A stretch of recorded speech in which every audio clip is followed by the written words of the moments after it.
It's been hard. And my family, because all the brothers, they always were together. But now it's like something real. Love is missing. Sometimes when I look out the window, I'm waiting for him to come and say, Mom, I love you. On February 24th, 2020, at approximately 1 p.m., a call came into Orange County Dispatch. Sarah Boone, a 42-year-old woman from Winter Park, Florida, reported that her boyfriend was dead. 911, what is the location of your emergency? 4748 France Court, apartment 3. 4748, what's the street name? France, Frantz. And the apartment number? 3. Is this a police or medical? My boyfriend is dead. The dispatcher quickly transferred her to fire rescue, where the details of what Sarah was reporting became increasingly bizarre. Fire rescue. What's the location, Mercy? That's 32. No, please don't leave. 4748 France Lane, apartment 3. France Court. France Court. Yes. Okay, is this near Mackenzie Drive? I don't know where that is. Okay, fine, okay. It's Tealwood Park Apartments. Okay, 4748 France, correct? Correct. All right, correct. Now tell me exactly what happened there. My boyfriend and I were playing last night, and Mm-hmm. I put him in his case and we were playing. And Okay. like kind of hide and seek kind of thing. So I fell asleep, and I woke up, and he was dead in the suitcase. So I don't know what happened. I don't know what happened. Right, okay, what's the apartment number? 3. Apartment 3? Yes, like he has like blood coming out of his mouth, and I don't know if like he had like an aneurysm or what happened. Right, okay, all right, okay. Listen, we're getting help out there, too. All right, okay. Okay, Right now? Okay, 40, yeah, man, listen, we're on our way out there. You're at 407-716-8684. Okay, is he hanging from somewhere or what, ma'am? No, I pulled him out of the suitcase. I tried giving him CPR. Out of the, okay, so he was in a suitcase? Yes, and I fell asleep. Okay, how old is the 42. boyfriend, ma'am? 42-year-old male. All right. Okay, we're sending help out there. Sheriff's Office on the way out there? Yes, I'm ma'am. sorry? Yeah, okay. All right, listen to me. Okay, I just need to confirm this one. All right, I understand. I just need to confirm this. Is he awake at all? Is he conscious at all? No, he's purple. Is he breathing? No. All right. I need you to get him on the floor, flat on his back for me, okay? I did. I tried giving him CPR. All right. I tried giving him CPR. Yeah, okay. But nothing happened. The fire dispatcher tried to walk Sarah through CPR, but she kept insisting that George was already gone. She described him as purple and stiff, using the term rigor mortis during the call.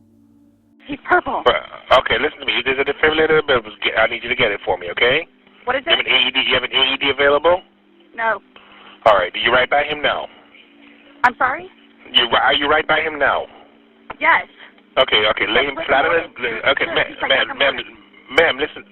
Listen, is he cold and stiff? Yes. Okay. Well, he's not necessarily cold, but he's stiff. And he's Right, purple. okay. All right, listen to me. Listen to me. I want you to lay him flat on his back for me on the floor. I did. Removing the pillows, okay. Yes, I did. All right, okay. He's stiff and purple. Right, okay, listen. Okay, man, that's fine. We're still going to do compressions on him, okay? All right? Place the heel of your hand on his breastbone, right in the center of the chest, right between the nipples. Yes. Put your other hand on top of that hand. Baby, I'm telling you. Just by looking at him, you can tell. Okay. And? Please. Okay, he just gurgled. Okay. Listen to me. All right. I want you to place the heel of your hand. Okay, right between his chest, right between his breastbones. Yes. Put your other hand on top of that hand. Yes, we want to pump his chest to me hard and fast, going to this twice per second. I'm doing it again. Okay, no, just keep on pumping. That's all you need to do for me. Keep on pumping his chest for me. I don't need you to stop and talk or anything. I just want you to count out loud for me, okay? 1, 2, 3, 4, 5, 6, 7, 8, 9, 10, 11, 12, 13, 14, 15. This is missing. Okay, ma'am, just keep on pumping his chest. That's all you need to do for me, okay? Yes. Come on, please. Hurry up. Okay, ma'am, they're driving here as fast as they can. Okay, don't stop to say hurry up. Just keep on pumping and counting. I'm still doing it while I'm talking to you, okay? Okay. Still doing it. All right, just continue pumping his chest. Count on us. I can count with you. 1, 2, 3, 4, 5, 6, 7, 8, 9, 10, 11, 12, 13, 14, 15, 16, 17, 18, 19, 20, 21, 22, 23, 24, 25, 26, 27, 28, 29, 30, 31, 32. Please hurry. Okay, ma'am, they're getting there as fast as they can, okay? He's stiff and he's purple. Okay. Keep pumping his chest for me, ma'am. I'm still doing it, okay? Still doing it. Just don't make me count. Right, okay, that's fine. You're doing a good job. Just keep on doing it for me. That's all right. They're getting there as fast as they can, along with the sheriff's office also, okay? Please. Okay. Keep on pumping, ma'am. 1, We were playing hide 2, and seek. 3, 4. 1, 2, 3, 4. 1, 2, 3, 4. Keep on pumping for me, ma'am. I'm doing it. I'm doing it. Believe me, I'm doing it, okay? We were playing Okay. hide and seek. Okay. All right, I understand. All right, just keep on pumping for me, okay? Okay. Please hurry. This Right, is okay. horrible. This is horrific. What happened?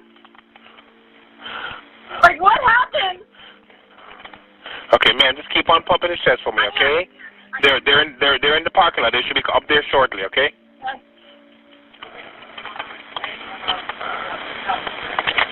I'm still doing it, okay? Right, okay, good. And you found him in a suitcase, you said? Yes. We were playing hide and seek last night. I fell asleep. I think they're here. Right, just keep on pumping his chest until they take over, okay? I am. Okay.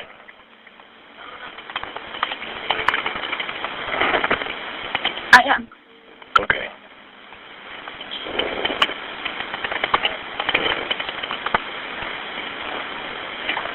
I am. Okay. Open! Come in!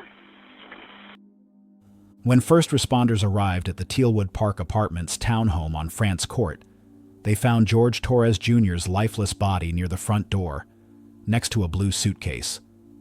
The 42-year-old showed signs of having been deceased for several hours. Medical personnel noted a small laceration on his lip and what appeared to be bruising around his eye. He was officially pronounced dead at the scene. You can't go back inside. What's going on? Who is he to you? Boyfriend? Yes, for like 3.5 years. What happened? He and we drank last night. We had a. Can you pass this to the around to the SD guys? Stop. They need to sign that for sure. They're with me, so they're not. Oh, they're not leaving? Okay. I think I'll walk around. No. Each of them has to, because this might be a real scene. So each of them has to put their name and Normally initial. I just put everybody. Yeah, you call Rich working? What's going on? So I just got here, so fill me in. No problem. Like, Yeah, he and I were putting a puzzle together. We've been doing some artwork together. You are putting a puzzle together? Yes, we have a puzzle that we started in there. Okay. We've been doing art, trying to take the stuff off the wall to make new art put up there, like having a good time with one another. But we're drinking. We had a bottle of wine last night. Okay. Fine. So then it's like, we decided to play hide and seek, right? Okay. So he gets in the suitcase, okay? Who is this guy? That's my ex-husband, my former husband. How did he live here with you guys? No, I called him over here. Okay. I didn't know what to do. Okay. I didn't know what to do. Okay. So then he came over here. Here, let's talk in private, okay? I called you guys. Mm-hmm. I tried giving him CPR. The problem is I fell asleep. I fell asleep When did you do CPR? this morning when I found him. Before you called? Yes! It's 1 o'clock right now. I tried. I was awake, but I actually got out of the bed at like 12:30ish, whatever. So I came downstairs, and I was like, oh, he's in the suitcase still. And that's when I found him, and I took him out, and I tried doing CPR, and then I called him, and then I called you guys. Did he get here before the fire department got here? Who? Your husband or Yes. your ex-husband? Yes. Okay. Where does he live at? Right down the street. Okay. So you were playing and who zipped him up in? I did, but then I fell asleep. Okay. You're okay. I wasn't here. I'm just trying to figure out what I happened. fell asleep, so I don't know if he suffocated or like had an aneurysm or a heart attack or What kind of medical conditions does he have? None that I know of. Nothing that you know of. None You that didn't I take know any of. medicine No, last night? no. No medicine. All we had was a bottle of wine. Literally, just a bottle of wine. Okay. Doing puzzle artwork. Then we decided to play hide and seek. That's all that happened. Okay. So I don't know if he had a heart attack or what in there. Like, I don't know what happened. So how long were you doing CPR on him prior to you calling 911? You tried that all morning? Yes. Okay. And then I called him while I was What doing time CPR. did you start? Probably, give me a rough ballpark. Here, let me fill this deputy in, okay? Please, may I have my Dr. Pepper? I am so cut mouth right now. Ma'am, and you can't talk to him until we get done with this, okay? Just don't leave, okay, Brian? Thank you, ma'am. Well, I'm Appreciate gonna it. Thank you. have to get Lucas. I know. Do me a favor. Stand over there by that car. Give me 1 second.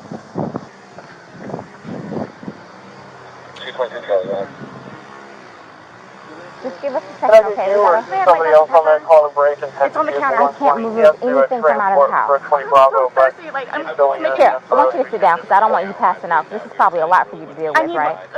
Sit. May I have some water? Just water. I can get you some water, okay? Just, I want you not on your feet because I don't want you passing out on me. Generator call. I need water. Okay, I'll get some for you. 222 Charlie, put you on it.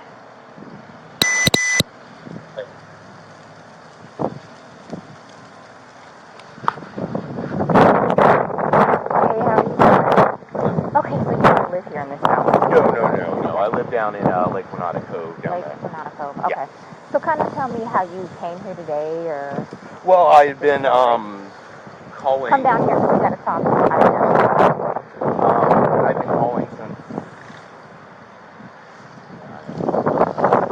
You've been calling your ex-wife or current wife? Yes. Okay. No. Ex-wife. We've Okay. been divorced about a year and a half. Bravo. About 11:30 is when I started calling to find out, because this is supposed to be her day. Give me To her child. 1764, please. Okay. She's generally not very good about always doing it. She tends to drink. They called back and said she was still there, or she came back. So I was calling to find out if she was going to be getting him or not today. From school? Yes. Okay. Yes. So I started calling like 11:30, called every half hour or so, and then She was back inside the lobby. finally got a hold of her I'll go at back to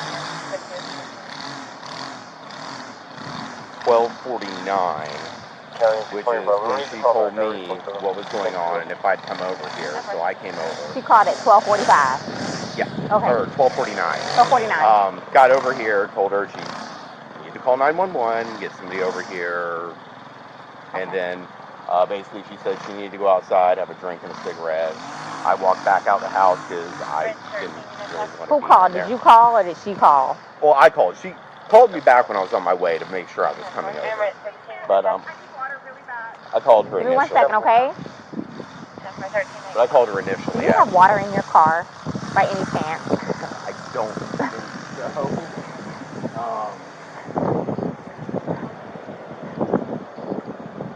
Nothing? No. Okay. No, I don't. Okay, so she called, you get over here. Well, I called her first. Okay. Trying to find out if she's going to get Lucas. That's when she told me everything was going on. I got my stuff together, put the puppy up in his crate. When I was starting to drive over here is when she called me to make sure I was coming, and then I got over here right after Did you that. go inside and see, and then? I walked inside the front. I didn't see the little front tile area. Come on, step this way. I saw legs. I didn't really want to be in there around it, so I told her. Well, just for the sake of the crime scene, I want to know if I were to find your footprint, it would be because you went this far into the house. So did you actually make entry past the threshold? I don't think I ever made it to the carpet. I think it was just in that. I've been over here before. Right. Yeah. But no, I don't think I stepped past that tile area. Okay. So I don't think I touched doorknob. I don't think I touched anything in the kitchen. I don't know if that really matters. Yeah. Okay, so that's pretty much the gist of what you have. Well, sit tight for us. We're going to make a few phone calls, and then we'll go from there. Do you know if he has any medical issues or... I don't. Okay, but you've met him before? I've met him before, yes, okay. yes. They've got a whole fun history. Oh, really? Oh, yeah, you guys have called over there quite a few times. For the two of them? Yeah, he's been arrested like I think 5 times for violence against her, so. Really? Okay, I'm not familiar with... So, I haven't been here personally. So they have he's currently on parole because of it, so. Because of domestic violence with her? Yes, yes. Oh, okay, okay. Yes, from last time he got, whatever it's called, like pre-trial something or other. He had to go to a domestic violence class. Okay. I know he was doing it, a parole officer, stuff like that. But I mean, like, every time she'd have him arrested, the next day she was trying to get him bailed out of jail. So I don't know what it is. Oh, she's getting water from the tap. Probably going to pass out on us. Okay, well, listen, please do me a tight. Oh, no. I'll make a few phone not a problem. calls. I mean... Where does your kid need to be picked up? Lakeline Elementary. How soon, though? 3 o'clock. 3 o'clock, okay. I normally move out. Let me try and get this going for you, because I know you need that. I'll go ahead and start making the calls. Ma'am, could you go ahead and give me his last name? Torres? Spell it for me. Torres. And his first name? George, Jorge. Jorge. Jorge.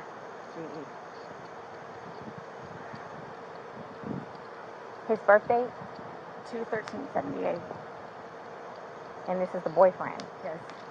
How long? 3.5 years. Living together that whole time? Yes. Okay. And your last name? Boone. Spell it. Boone. First name? Sarah. Sarah. Birth date? 10/10/77. So, you've had a second to kind of collect yourself. Tell it to me again. You guys were playing last night, drinking a bottle of wine. Putting puzzles together, doing artwork. Doing puzzles, artwork. Okay. Had a bottle of wine and then decided to play hide and seek. So he gets... What time was that? Do you remember? I mean, I know that I was in bed probably by, like, what, 12:30? Okay. Well, I went upstairs at least, and I fell asleep. Okay.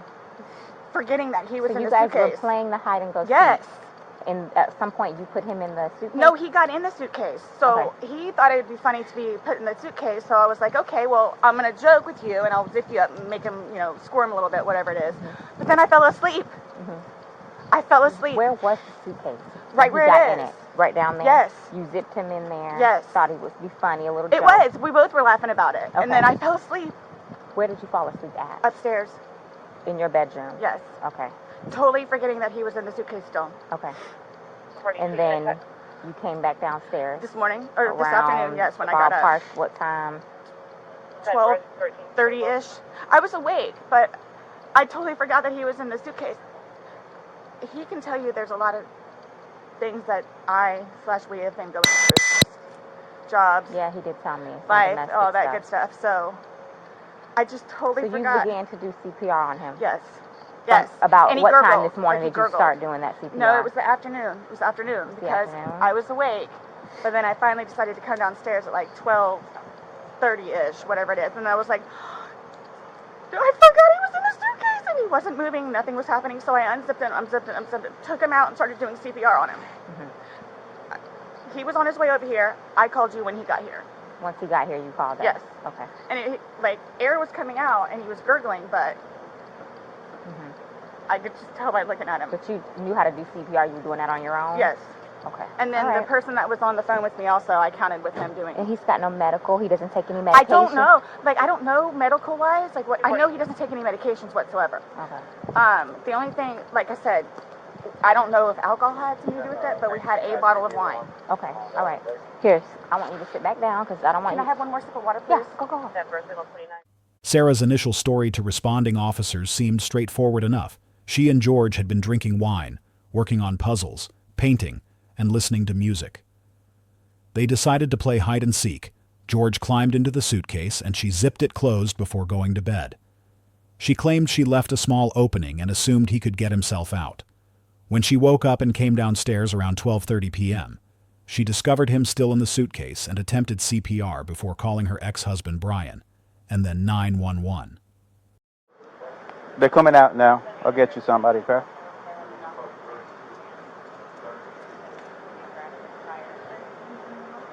She wants to say something. She wants to talk. I'm on. Yeah. Really scared. Like, Well, we're you don't here, know so anything though, like why or how? So we will not know the answer to that because we're not doctors. So what's going to happen is he's going to go to the medical examiner's office and he'll have what's called an autopsy. Yeah. That'll be first thing tomorrow morning. I'll know a lot, hopefully a lot more tomorrow morning as far as him. But I cannot, there's no way I could say how, why. So just by looking at him, like, why is he purple? Oh, that's normal when someone passes away. Lividity turn. as soon as the heart stops beating, the blood starts to settle to the lowest points of the body, and then it just becomes very pronounced. So that's just called a public bleed. It happens every night. I'm like really scared. I want you guys to know that. Look around. You have all these deputies here, so while we're here, nothing's going to happen to you. Before we go and make any notifications, you'll have plenty of time to leave or do what you need to do. Whatever you need to do. Okay? And we can talk about that more in length. But, yeah, it's not going to be a surprise. Real quick, and then, but, like, I don't, like, this was totally, like, not intentional. Like, that's what I'm scared about, too. Like, hey. We'll have all the answers. We'll have a lot more answers tomorrow after medical examiner looks at it. Like you said, what you're seeing here is common. This is us coming out to the scene. Yeah, his age, no real medical history that we know of. For him to have passed away, we come out and we do an investigation. Yeah. We come out and do an investigation. Medical examiner's office will be sending people out. This is what we do. If he was 75 years old and had a history of heart condition, we wouldn't be here. I just don't know I don't know what it is. Exactly. And that's what we're here to find out. We're just here to get the answers. The answers that you want, the answers that his family's going to want. I just really want to see my son. Like, I really need to see my son. Well, I mean, I know I can't go anywhere, but... No. Right. So, do I just, like, sit out here and wait for you guys? If you would, yes, please. Is anybody else having to show up, or everybody's here that needs to be here? My team's here that needs to be here. The medical examiners will show up when we call them, but we're not ready for them yet. So they're going to take him, they're going to take some photos, take him, but that's towards the end of it. And they'll be called well in advance when we're ready for them, but we're not ready for them at this point. So we won't be calling them quite yet. Okay? So like I said, I got to go do some paperwork. They're going to chat with some people, and then we're going to come back and talk to you if you're okay with that. Yes, please. So just give us a little bit more time. Like I said, I need to go and do that, and he's going to go do what he needs to do. But do you guys tell his family, like, today or after tomorrow? We have to. It's the law. We have to go and make contact with the family. Yeah. They have to be notified. Once our investigation is pretty much complete here, once we leave here, we will be going to... But again, you'll know. We're not going to just go and do it without you knowing. You'll know. We'll talk to you prior to doing anything like that. But how, I mean, I understand what you guys and how you do it, and, you know, so, but, like, what do you just tell him? What do you tell his parents? Like, what's the reason? He passed away. We tell them what we know at that point. Yeah. We tell them the truth.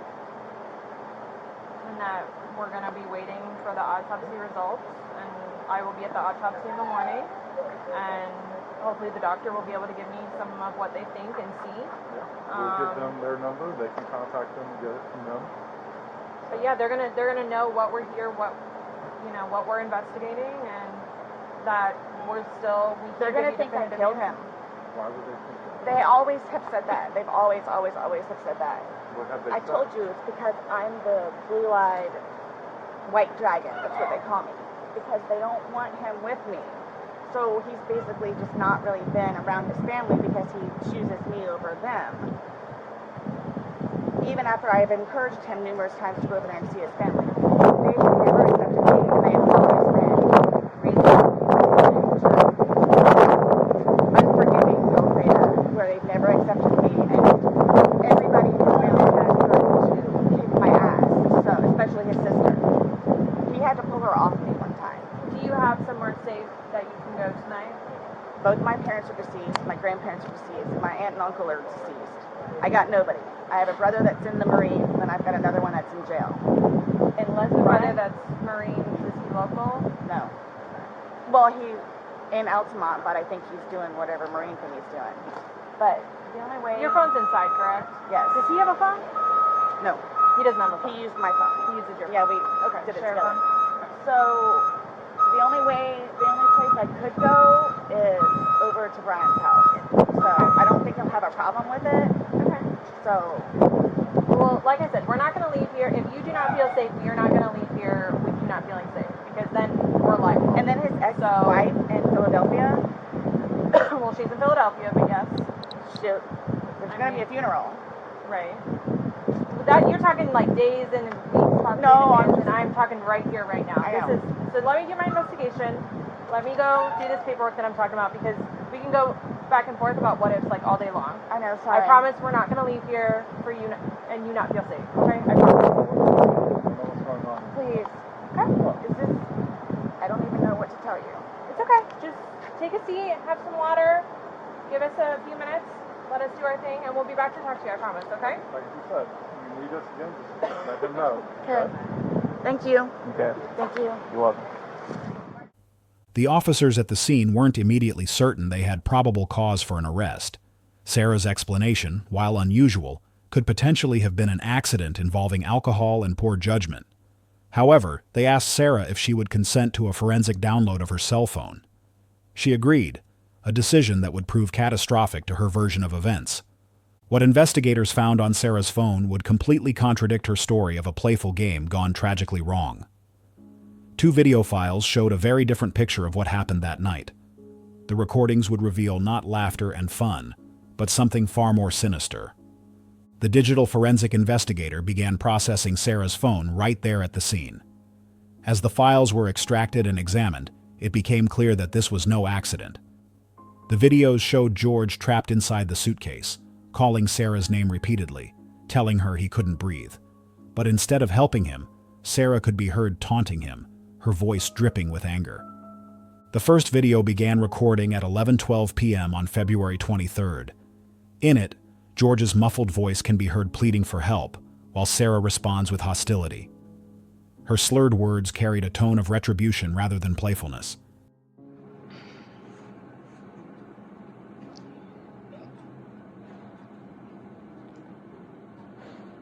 Sarah.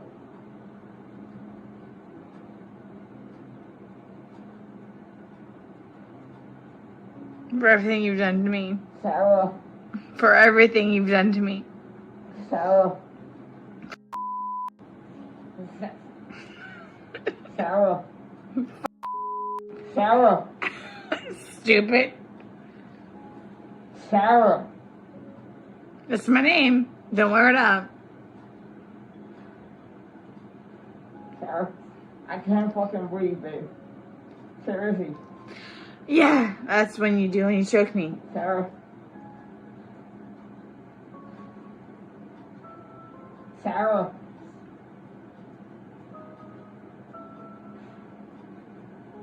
Sarah.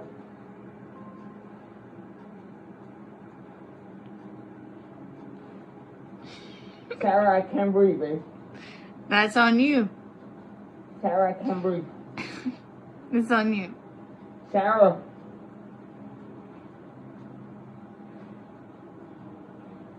Reel around some. I want to get video for it extra.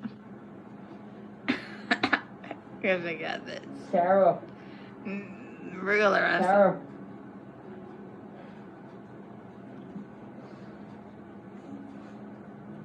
Sarah, I can't breathe, babe. Oh. That's what I feel like when you ching on me. Sarah.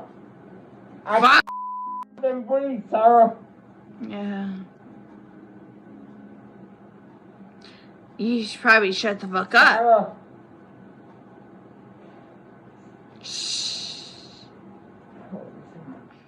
This was not the joyful game she had described to police. This was something else entirely. The investigation was just beginning, but already the pieces were falling into place. George Torres Jr., a father of 3 from Philadelphia, who had struggled with unemployment and alcohol abuse, was dead. And his girlfriend, who claimed to love him despite their volatile relationship, had left him zipped in a suitcase while he begged for his life. What had really happened in that Winter Park townhome? And what would Sarah say when confronted with the evidence from her own phone? To understand what happened on that February night, we need to examine the relationship between Sarah Boone and George Torres Jr., a partnership marked by alcohol, violence, and repeated police intervention. Sarah Boone was born Sarah Paulson on October 10, 1977, and was raised in Orlando, Florida. She attended Edgewater High School, where she claimed to have excelled academically. Around 2004, she married Brian Boone, and they had a son together. By all accounts, Sarah had no history of violent offenses during her marriage, though she did accumulate some traffic violations. The couple lived together in Orlando for approximately 12 to 13 years. However, according to Brian, problems began to emerge. Sarah's alcohol consumption was increasing, particularly her frequent trips to bars on weeknights. This became one of the primary reasons Brian filed for divorce on November 30th, 2017. The divorce was finalized in August 2018. Despite the split, Sarah and Brian remained civil and shared custody of their son. She would care for him every Monday and Tuesday, and on alternating weekends. When Sarah needed financial help, Brian would occasionally send her money. Following the divorce, Sarah moved to a nearby apartment. Single and unemployed, her last job having been in 2018, she relied primarily on alimony payments for financial support. Multiple people close to her noted that her drinking habits not only continued but seemed to be getting progressively worse. George Torres Jr. came from Philadelphia, Pennsylvania, and had spent time in Clinton, Massachusetts before relocating to Orlando. The 42-year-old was also divorced and had 3 children. According to his Facebook page, he had worked at a local Ace hardware store until it closed, leaving him unemployed. His work history had been unstable even before the closure. George enjoyed sketching and listening to music. Neighbors would frequently complain about loud music emanating from his apartment. In a sworn statement, one of George's brothers confirmed that George had a well-known, long-standing problem with alcohol. His family had previously attempted to get him help, but the addiction persisted. As of 2020, George was struggling with unemployment, pressure from his ex-wife for financial support for their children, and chronic alcohol abuse. Sarah and George met at a local bar in January 2017 and began dating. Their relationship developed rapidly, perhaps too rapidly. They moved in together in less than 3 months, and George was added to Sarah's apartment lease at the Tealwood Park Apartments. They lived with Sarah's son in the 910-square-foot, 2-bedroom, 2-bath multi-level townhome. Sarah paid most of the bills, with George contributing during his periods of employment. Many people who knew the couple described their relationship as rocky at best. Altercations and frequent alcohol consumption were commonly observed. A clear pattern emerged. Alcohol use would lead to verbal disputes, which would escalate to physical violence, followed by police encounters. George would typically be arrested, Sarah would bail him out, and the cycle would repeat itself. Despite the violence, there were some positive aspects noted by observers. George was often seen playing outside with Sarah's son, and the two appeared to have a good relationship. The complaints and incidents were numerous. The Tealwood property manager reported receiving between 20 to 30 complaints about the couple, including thudding sounds, banging on doors, and loud music at all hours. She had witnessed them staggering around, highly intoxicated, as early as 9 a.m. On one occasion, she saw Sarah wandering the grounds drunk and inappropriately dressed. When the property manager was able to speak with Sarah while she was sober, she threatened to evict them if the problems continued. One neighbor Sarah didn't know well reported waking one morning to find Sarah asleep on the cement floor of his apartment's patio. He said he mostly tried to avoid her, and in his opinion, they appeared to have an abusive relationship. Other neighbors had a different perspective, referring to Sarah as nice, comforting, and talkative. The conflicting descriptions paint a picture of a complex woman whose behavior may have varied depending on circumstances, company, or level of intoxication. The relationship between Sarah and George was about to enter a new, more documented phase, one that would involve repeated police calls, arrests, and a clear escalation toward tragedy. The documented history of domestic violence between Sarah Boone and George Torres Jr. began on July 25, 2018, just 9 months after George posted on Facebook that he was in a relationship. On that summer day, Sarah called 911 to report that George had kicked her in the eye. When an officer arrived minutes later, Sarah explained that she and George had been at a bar when she asked an unknown male for a cigarette. George became upset and left the bar. When they returned home, a verbal altercation ensued. Sarah told police that George dragged her upstairs and kicked her in the right eye. She refused medical treatment. George's version of events was markedly different. He stated they were arguing when he decided to walk upstairs to avoid confrontation with Sarah. According to George, Sarah then grabbed him by the throat using both hands. He claimed he had difficulty breathing and began kicking Sarah to get her to release him. George said he believed he would have been unconscious if he hadn't managed to get Sarah off him. He also refused medical care. Deputies couldn't determine who the primary aggressor was, so both were charged, George with battery and Sarah with battery by strangulation. Both posted bond, and the case was ultimately dropped after Sarah and George refused to write statements against each other.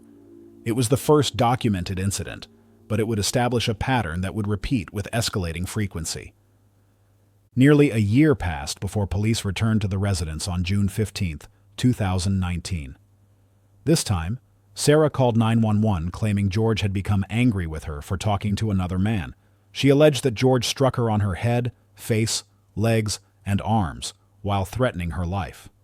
The investigating officer noted that Sarah had a red lump on the side of her face and scratches on her neck.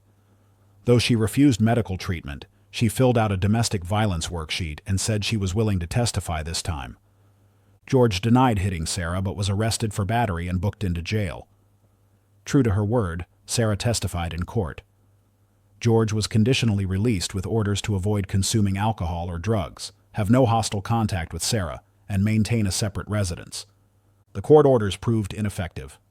Just 3 days later, Sarah contacted police again, this time complaining that George was using her credit cards without consent. However, after speaking with officers, she declined to press charges. The trajectory of the relationship had clearly changed, with Sarah showing an increased willingness to involve law enforcement. In August 2019, police visited the apartment for another assault complaint. Sarah called 911, claiming she was asleep in her bedroom when George suddenly assaulted her. He was in a rage, screaming, punching her in the neck, and pulling her hair. Despite calling for help, Sarah said she wouldn't testify against George. The officer observed an old bruise on her right eye. When asked about it, Sarah said it was from 3 days earlier. In a moment of apparent frustration, she declared she was fed up with being hit. Despite a temporary protection order against George, there was yet another assault complaint on September 4, 2019, leading to George's arrest. The case closed weeks later, and somehow the couple wound up living together again. There followed a relative period of peace until February 23, 2020. What's particularly striking about these documented incidents is the cycle they reveal. Sarah would call police, George would be arrested, and Sarah would bail him out. She attended every hearing and arraignment, visited public defenders on his behalf, and worked tirelessly to help him navigate the legal system. When asked why she stayed, Sarah would later explain that she loved George and believed she could help him. She saw potential in him and wanted to support his recovery. George had been placed on probation following one of his arrests, which meant court-ordered classes including substance abuse treatment and a batterer's intervention program. According to Sarah, these programs were making a difference. She claimed George was changing, learning to communicate better, and showing remorse for his past actions. Sarah even met with George's probation officer, who allegedly told her how grateful she was that George had Sarah's support. But the violence hadn't truly stopped. It had simply gone unreported for several months.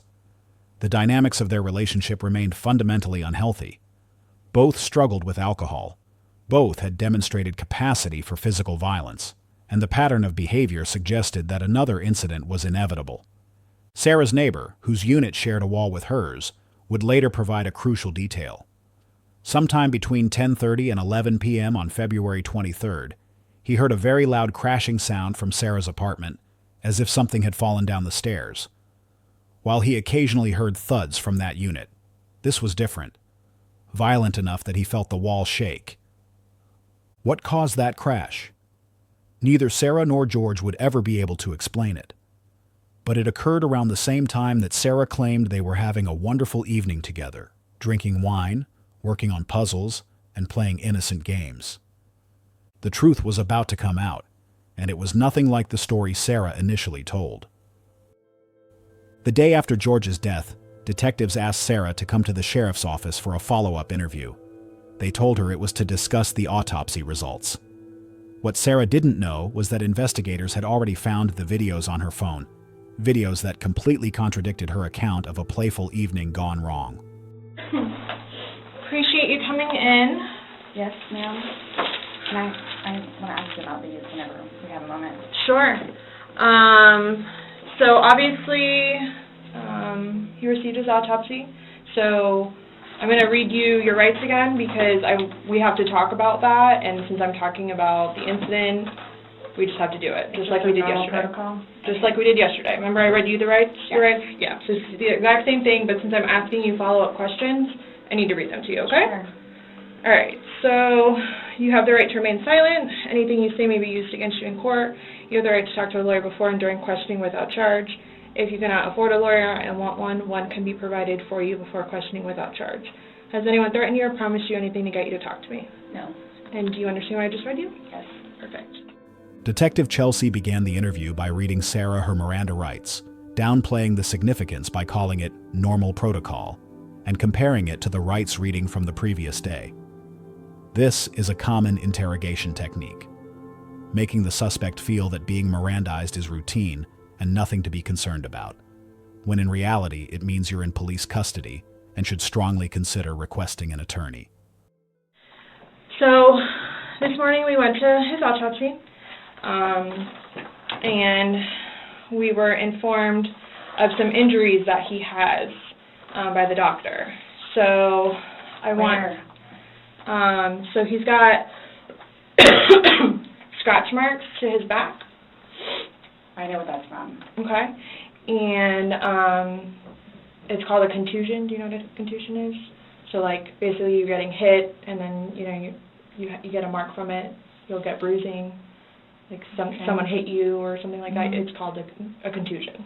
So he had some injuries to his left shoulder.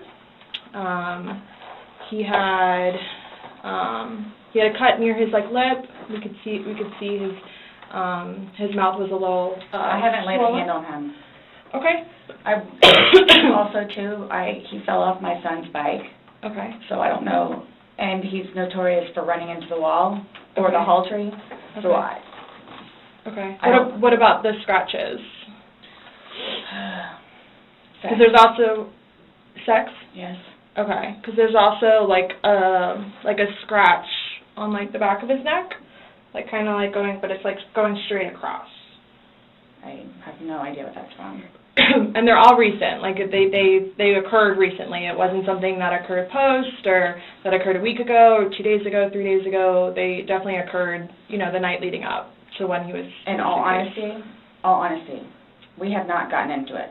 Okay. That's why, the only thing I thought you guys were going to ask me about, which I was going to be honest with you anyway, are the scratch marks on his back. Mhm. Everything else, I have no idea what it is.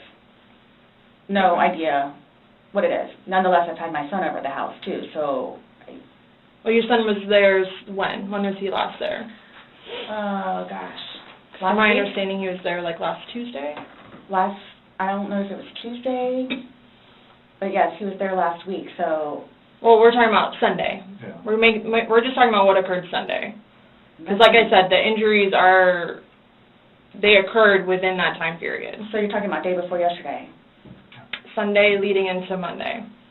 You called us yesterday at 1, but the incident, you guys were painting and stuff the night prior. Correct. So we're talking about Sunday and then into Monday. I'm thoroughly confused because we had a good time sitting on the back porch having wine and smoking a couple of cigarettes and then decided to go inside and literally paint, do puzzles, and play and listen to music.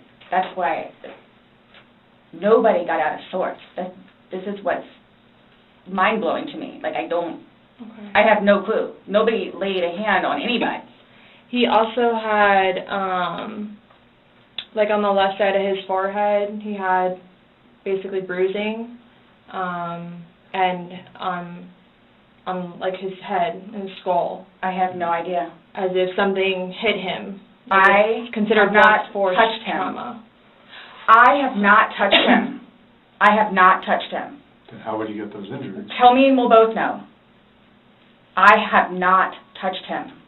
Yesterday, when we took photographs of your overall body, and they did the buccal swabs, did they go under your fingernails? No. Okay. Are you willing to let us Absolutely. swab underneath your fingernails? Go for it. Okay. I have no idea, and I don't want to seem out of sorts, but I have no idea. We had a good day. Mm-hmm. It was a good day. We've had good days lately, Mm-hmm. even considering everything that's going on with our jobs and life in general and ex-wives and everything. It's been good. Like, I don't even know where this is coming from. Yeah, I don't you said even the know. last physical was probably, you said, I think, what, a month ago? Where you Maybe. got the injury, right? You said that was a I'll month say ago? a few weeks, give or take, yeah. A few weeks. That was the last, like, physical altercation between the two of you? You said a month ago he hit you with a curtain rod. Yeah, with a curtain rod. That's why I can't believe you guys didn't take that either. Wow. Like, we've been good. I don't know if, like, it's since the last time he got out of jail. Like, we've been good, and he's been having his classes and seeing his probation officer, who's amazing. So... What do you mean by good? What's your definition of good? The probation officer? No, you said you guys have been good. What's your definition I've of been good. I don't think you all understand. He comes at me all the time. He comes at me. So it's either I flee or try to go upstairs and go to sleep. That's usually what it is. And I don't know if you talk to Brian about any of that, but most of the time when I flee, I go over there. So...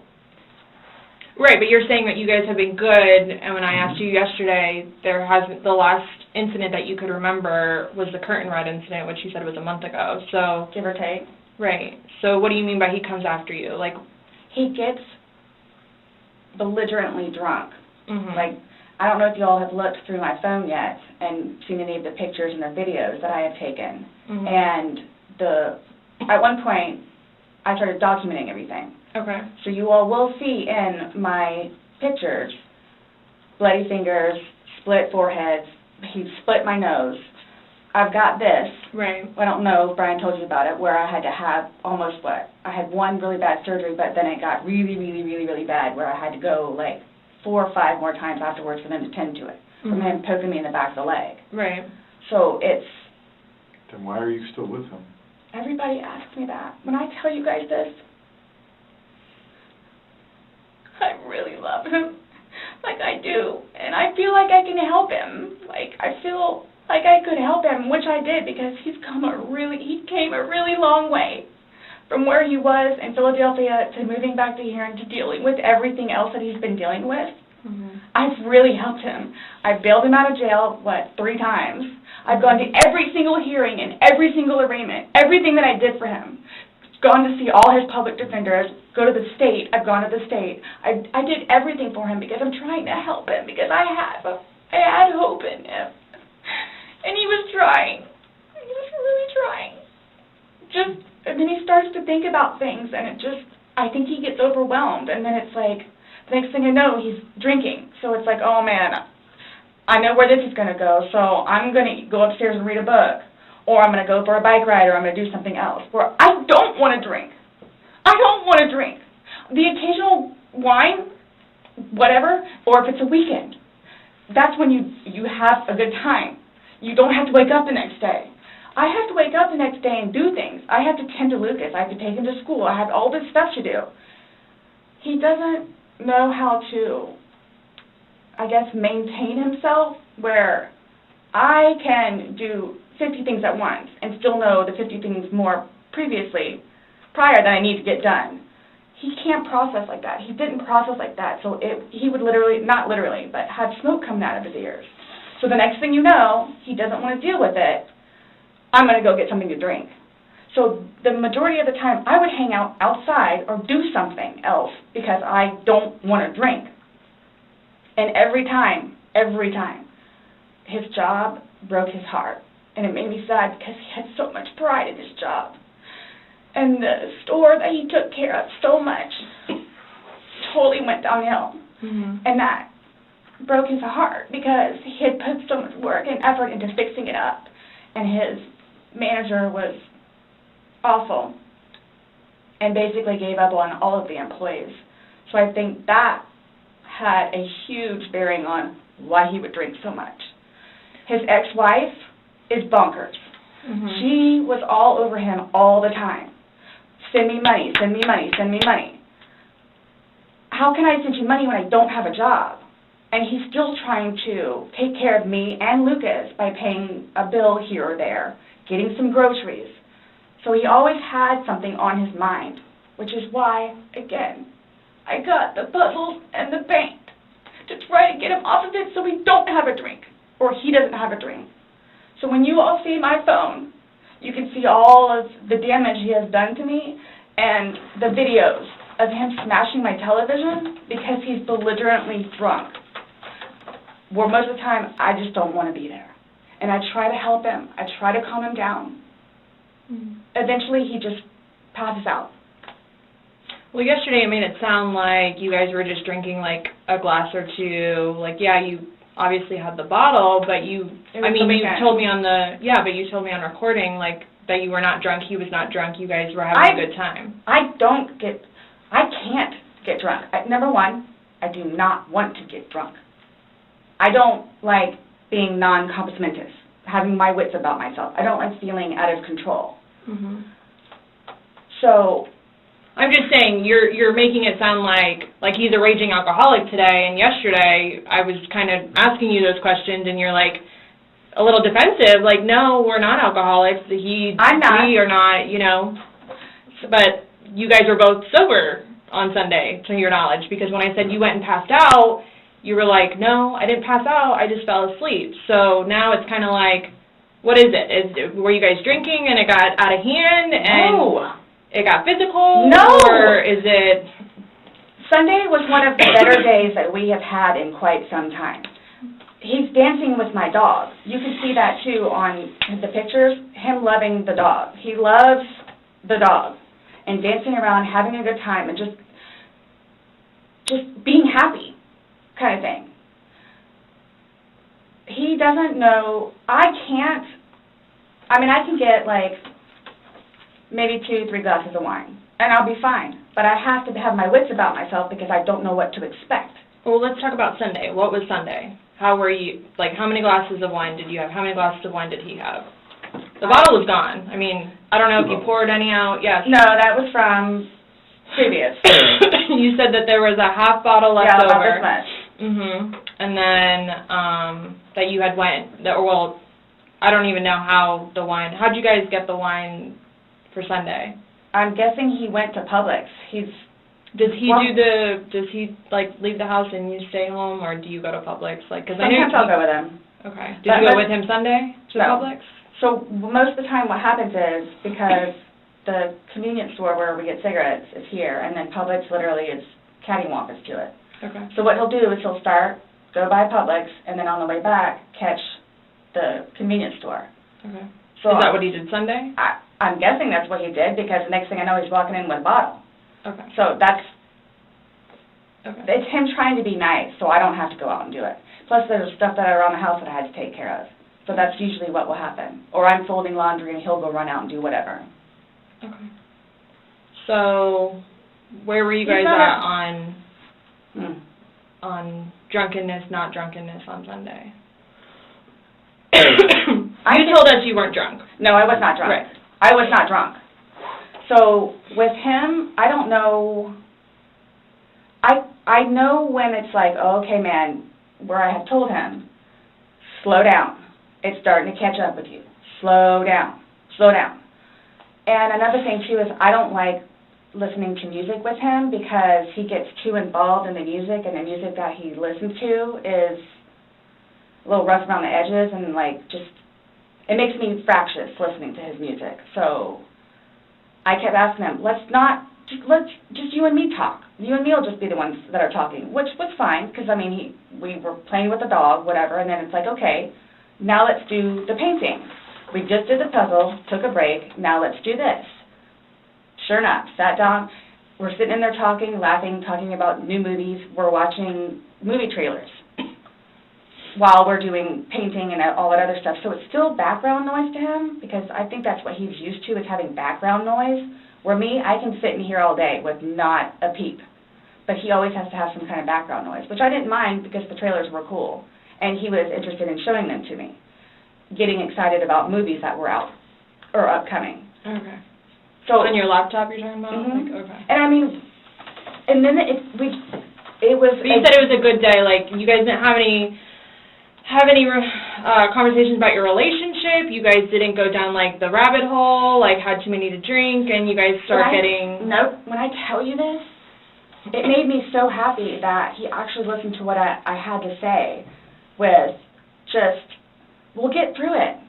This will be fine. It's just, it's a small hurdle that you and I together will get through, because...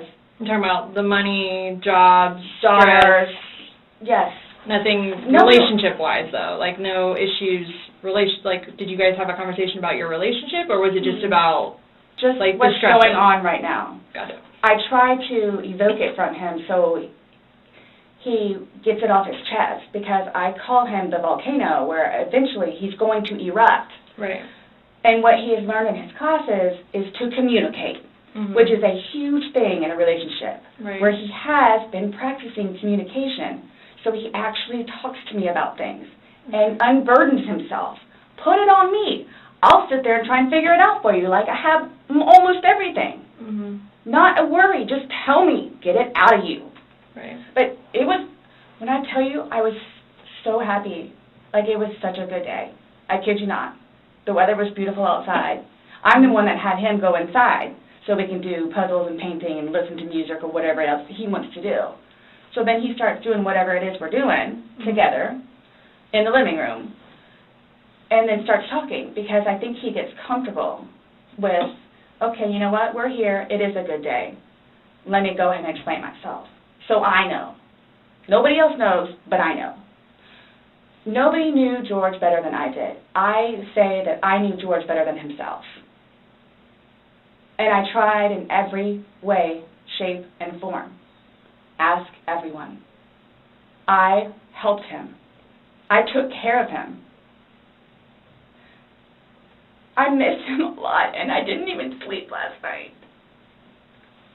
I miss him a lot.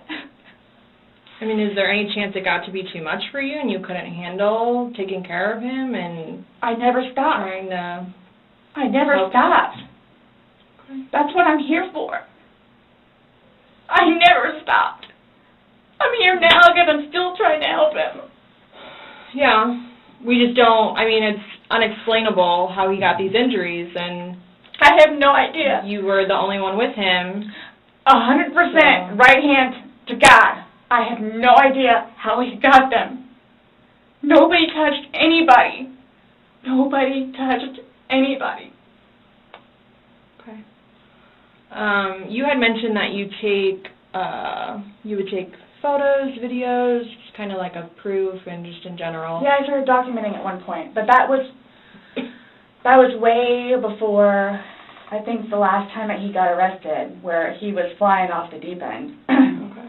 But then I had him bailed out. I got him out of jail. Right.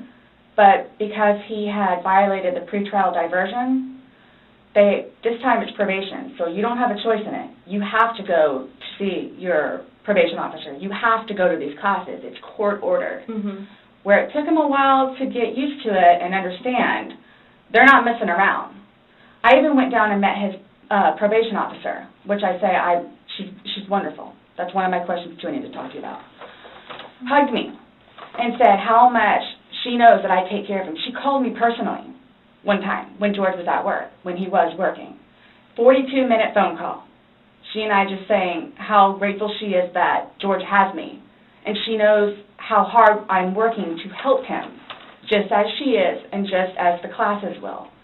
So once he started actually going on a regular basis to the probation officer, and then to his substance abuse class and his, I don't know what BIP stands for, Matters Intervention Program, and actually listening to what it is everyone had to say, he changed. Like I could see a change in him, where before lashing out, he would think about it. And would always come home and show me his papers, and we would look over his papers together, where it's like, wow, you actually are learning this in class? And some of the stuff that they would show them, like videos, he would come home and be like, Sarah, I'm so sorry for what I've done to you. Because for a video that he watches to make him feel that way, where it's like, oh man, I have done her wrong. But he's changed. He changed. And that's why you're still with him, even though he's done all these things to you. And when I tell you I love him, I love him. Even when you love somebody, you have limits. Everybody tells me that. All my neighbors still tell me that. The office, property manager. At some point, somebody gets enough, and then they have to do something to defend themselves. I would just flee. And I don't know if you would like to see on my phone, or I think it's actually on a laptop. I actually, because, and you have to understand too, I have, like, prior to classes in PO, kicked him out. How many times? I had him arrested. How many times? But you also went down and bailed him out. I know. The next day. I know. What's on your laptop? What was I going to tell you? Oh, previously, I actually looked up how to file a restraining order. Okay. Because I would take him out, his parents, because of them constantly having to take him back in, his bags of clothes, all his stuff. The last time, the father came out and irate and just not even, I don't even know if he knew Lucas was in the car, just opened the back of my car and just started throwing all his crap in, just throwing it, like the car would jostle, he was throwing all his stuff. At that point, because I continually did it, not continually, I think I maybe did it 3 times, and he has nowhere else to go, they got fed up and said, nope, either you're staying there or you're staying here. But if you're staying here at their place, it's permanent. You're not going back over there anymore. So what happens is, he pursues me. So I don't know if you all know where Katie Way Trail is. Okay, so it's literally right there from our apartment. Would ride his bike to work, but before he would leave extra early and come up to the wall, stand on top of his bike and poke his head over because he would know that I would be outside having my morning cigarette and cup of coffee. And I would also know, too, what time he would get off of work, where I would know, come getting off of work, he's going to do the same thing. So it's not like I ever got, like, a break from him, where I told you all yesterday, or whenever it was, I started to feel that it was too much togetherness. And when you have too much togetherness, friction happens. So I'm going to go ride my bike. I'm going to go upstairs and read a book. But every waking moment, he wants to be with me. So, and mind you, our townhome is either upstairs or downstairs. So it's like, if you would like to sit downstairs and watch a movie or play on the laptop, look up some jobs, you're more than welcome to. I'm just going to be upstairs maybe watching one of my shows or maybe reading a book. So, and then when that would happen, we really needed that. So what's for dinner? And then we would cook together and eat dinner and then crawl in the bed and watch a movie. Are you talking about this is like recent? I don't. You kind of like lost me. Like when? What are you? It was a little while ago. But now you're talking about tension building up and that you need space. So have you been feeling that way lately, or no? Okay. No. Okay. My thing is too, so you all know. Oh, I hate that you can't talk to her, but Dee, his ex-wife. When I say a monster, she's a monster. Like she withholds their children from speaking to him. So he gets upset about that, and then she like completely berates him about money, about the father that he is, what he did to her, all this other stuff. It doesn't matter. I mean, mind you, this has not like been recent, which is why he didn't even bother calling anymore, because he knows that she's going to answer and he's going to have to talk to her, so therefore he can't talk to his daughter. The other time he talked to her, made her talk to Cookie. That's on my cell phone too, so you can see it. Okay. It doesn't matter, it doesn't matter. What does she have to do, though, with anything about what happened Sunday and into Monday? No, I'm just saying, previously, Okay. why the incidents would happen is she plays a big part in it. Okay. On top of job Yeah. and money and groceries and all that. Okay. Sunday, when I tell you this, I have no idea. I have no idea. Is there anybody else at the house? Nope, it's just me and him.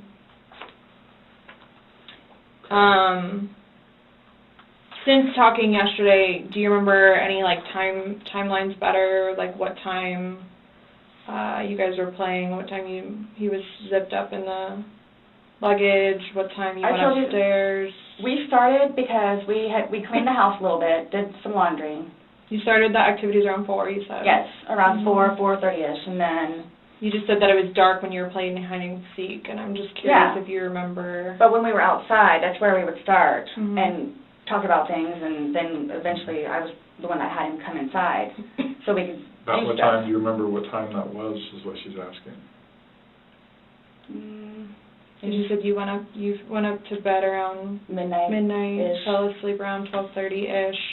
But those are the only times I have. So I have 4 and I have midnight. So there's a big gap. So I'm just curious, if you recall when you went upstairs to hide in the shower, or... when we started to play hide and seek. Yeah. Well, we went inside probably about, if I had to guess, we weren't out there too long. Maybe about 6-ish. Then... You're talking about from hanging out outside and Okay. Well, we have 2 beach chairs that are out there and just enjoy the weather. Gotcha. Plus it started to get dark and gnats and mosquitoes. Yeah. So, let's go inside. I don't want to be out here anymore. Okay. All right, let's go. So we're doing whatever. We did it for a while because that puzzle, I don't know if they took it or they saw it. Worked on the puzzle again, finished it. Started to paint. Well, started listening to music for a little bit. Started to paint. Can we turn the music off? No problem. Start at the top, paint, whatever. Maybe, gosh, that puzzle, we worked on that for probably a good hour and a half. So 8 o'clock-ish? Is when you went to hide upstairs originally? No, that's when we were painting. So then it's okay, well, I don't want to paint anymore. Let's just, come on. Okay, you want to play hide and seek? What he does is, okay, tag, you're it. So it's okay, we know. Okay, take off. That's what we did.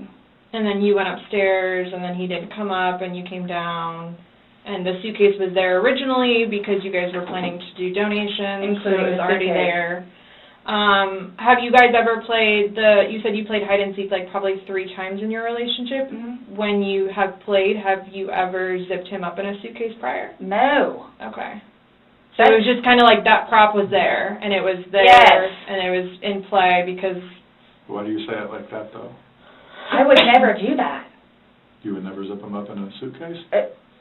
Well, I mean, we were playing. No, I know, that time, but I'm saying, I'm talking about hide and seek, which is a game, so... The suitcase originally is in our closet, buried all the way to the back. If you, I know the CSI people saw our closet. Our closet needs to be cleaned out really bad. My son's clothes need to be cleaned out really bad because they don't fit him anymore, and I'm tired of looking at them. So he took it upon himself, including that suitcase, to take it downstairs so we can get all of our clothes, our donations and everything, and just leave the whole thing by the clothing and shoe thing at my son's school. Gotcha. No, I'm just asking, in the past, have you ever zipped him up in anything, jokingly or not, but obviously I understand, you're claiming that Sunday it was a joking matter, you were laughing, he was laughing, but what I'm just asking is in the past, is it something that you guys normally do? Absolutely not. Okay. We were actually this last game running out of places to hide because we have a townhome where it's upstairs or downstairs. So. Okay, so do you remember making any videos or maybe having any any photos, videos that you remember doing on your phone on Sunday? No. No? I think I took a picture of a dog. Okay. But your phone is password protected, you have the password, he has the facial recognition, so it's not like someone else could be on your phone. No, I have both. But you have the face and the password? Yes. Yeah, but he only has the face, correct? No. To be able to get onto your phone, you told me that he looks at the phone. Oh, I misunderstood. I thought you were asking if I did. Yes, it's me. Okay. Does he have access to your phone? Because you said it's a shared phone. Okay, how does he have access? Sarah, can I borrow your phone? Yeah, it's right there on the kitchen counter. Okay, but how does he get into it? Because it's password protected. He'll come and get it to me, and I'll just do the face thing. Where sometimes, too, like, look, he'll joke with me and say, okay, I need to borrow your phone. And he'll hold it while I'm cooking or doing something, do the facial recognition. Okay, so he doesn't know the password, and he doesn't have the facial recognition. No. But he is the only other person that would use your phone, I'm assuming, other than... Well, Lucas. Right.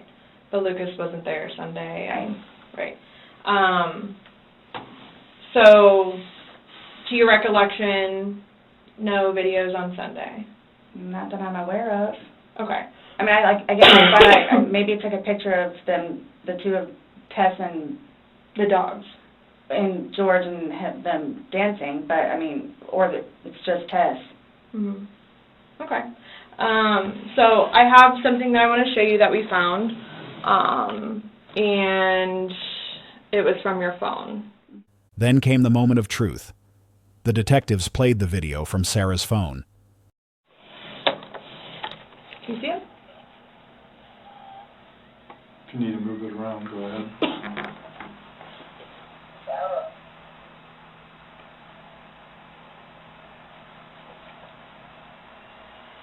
No, I don't remember that. For everything you've done to me. For everything you've done to me. Your battery's about to die. Shut it down. Oh, okay. Let me...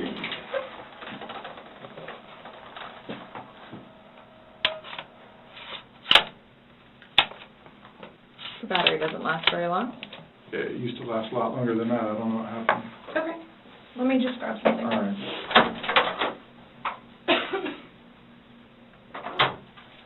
No, I was just simply asking because you had a look on your face when she asked you if you've ever done that before. You looked kind of shocked and...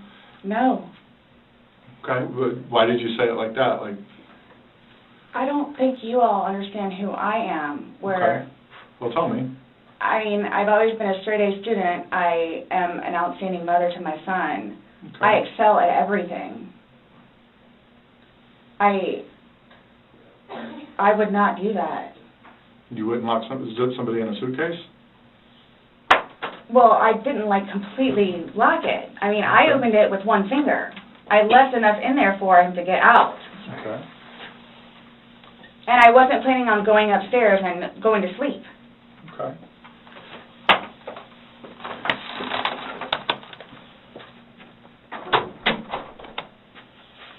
No, it was just the way you said it. You guys are scaring me. Why?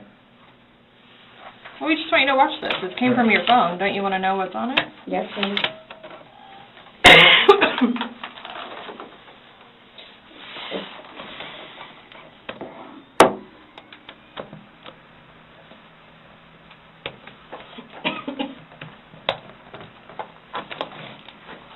Is it long? Because I don't know how much I can take.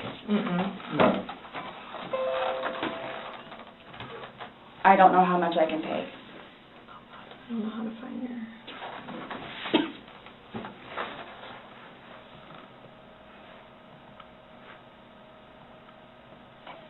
Do I have to watch this?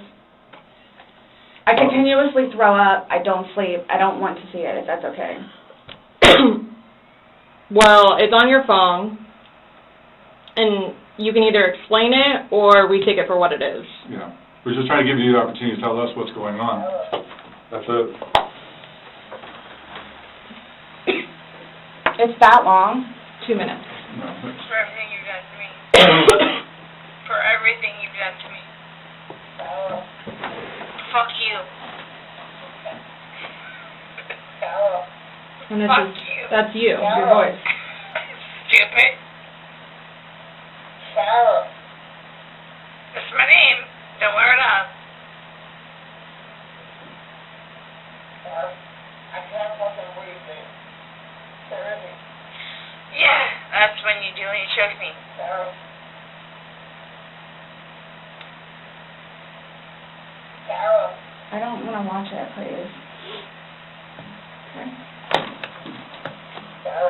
Last time we talked to you, you had said that you put him in the suitcase, he had 2 fingers hanging out, and you I went to flipped him bed. over. Sarah, I can't breathe, man. I flipped him over, and that's where it was. And there's 2 different videos and a still picture where, yeah, it shows you flipping him in different positions, and him saying that he can't breathe, and you saying fuck So you. this is upside down. So in order for him to have gotten into it, It was flipped up.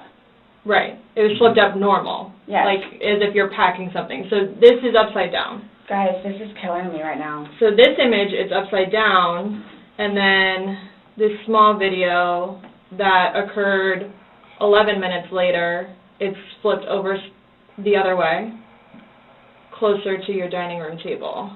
Okay. Now he's obviously still in there. So he didn't, how did it go from the back to the front? I flipped it. Okay. My plan was not to go upstairs and go to sleep,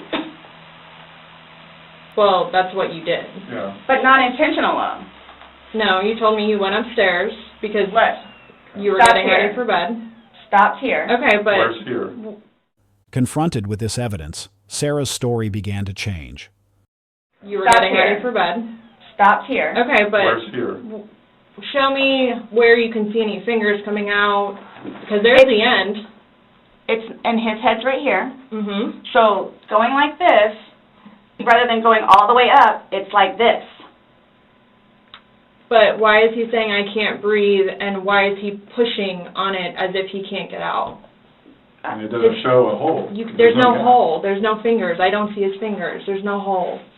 I don't know what you want me to tell you. Like, I don't know, like, what you want me to tell you. I'm just showing you. I'm just telling you what we see and what we've heard from the other I video. understand. I understand. He's begging for you to let him out. You're laughing in the beginning, and then in the end, it sounds kind of like a. No, it's not malicious. Well, saying fuck you, It's not malicious. then what is that? What does "fuck you" mean to you? Well, Like if I were to tell my oh, like partner. he does. Like, I get called everything but a white woman, so Okay. my intention was not to leave him in there. Please understand that. My intention was not to leave him in there. But you went upstairs thinking that he could get himself Yes. out, but the video shows That's at why I no told point you. can I see his fingers. And He'll it be up looks here any like- minute. And then 30 minutes later, he didn't show. And he's telling you And I he didn't can't wake breathe. up. Do you He's think not he's able to get joking? You told me he was laughing, and We were before. The video, there's no When we laughing. first got in there, both of us were. So how long was he in there for? Like, this video is at 11:12 when it starts, so was he in there for like a long time prior to you recording this? No. No. So it goes from funny to no longer funny, But and I you're the didn't- only one laughing. But I didn't think that he was, like, panicky. Like, So pushing up on a suitcase saying, Sarah, Sarah, Sarah, I can't breathe.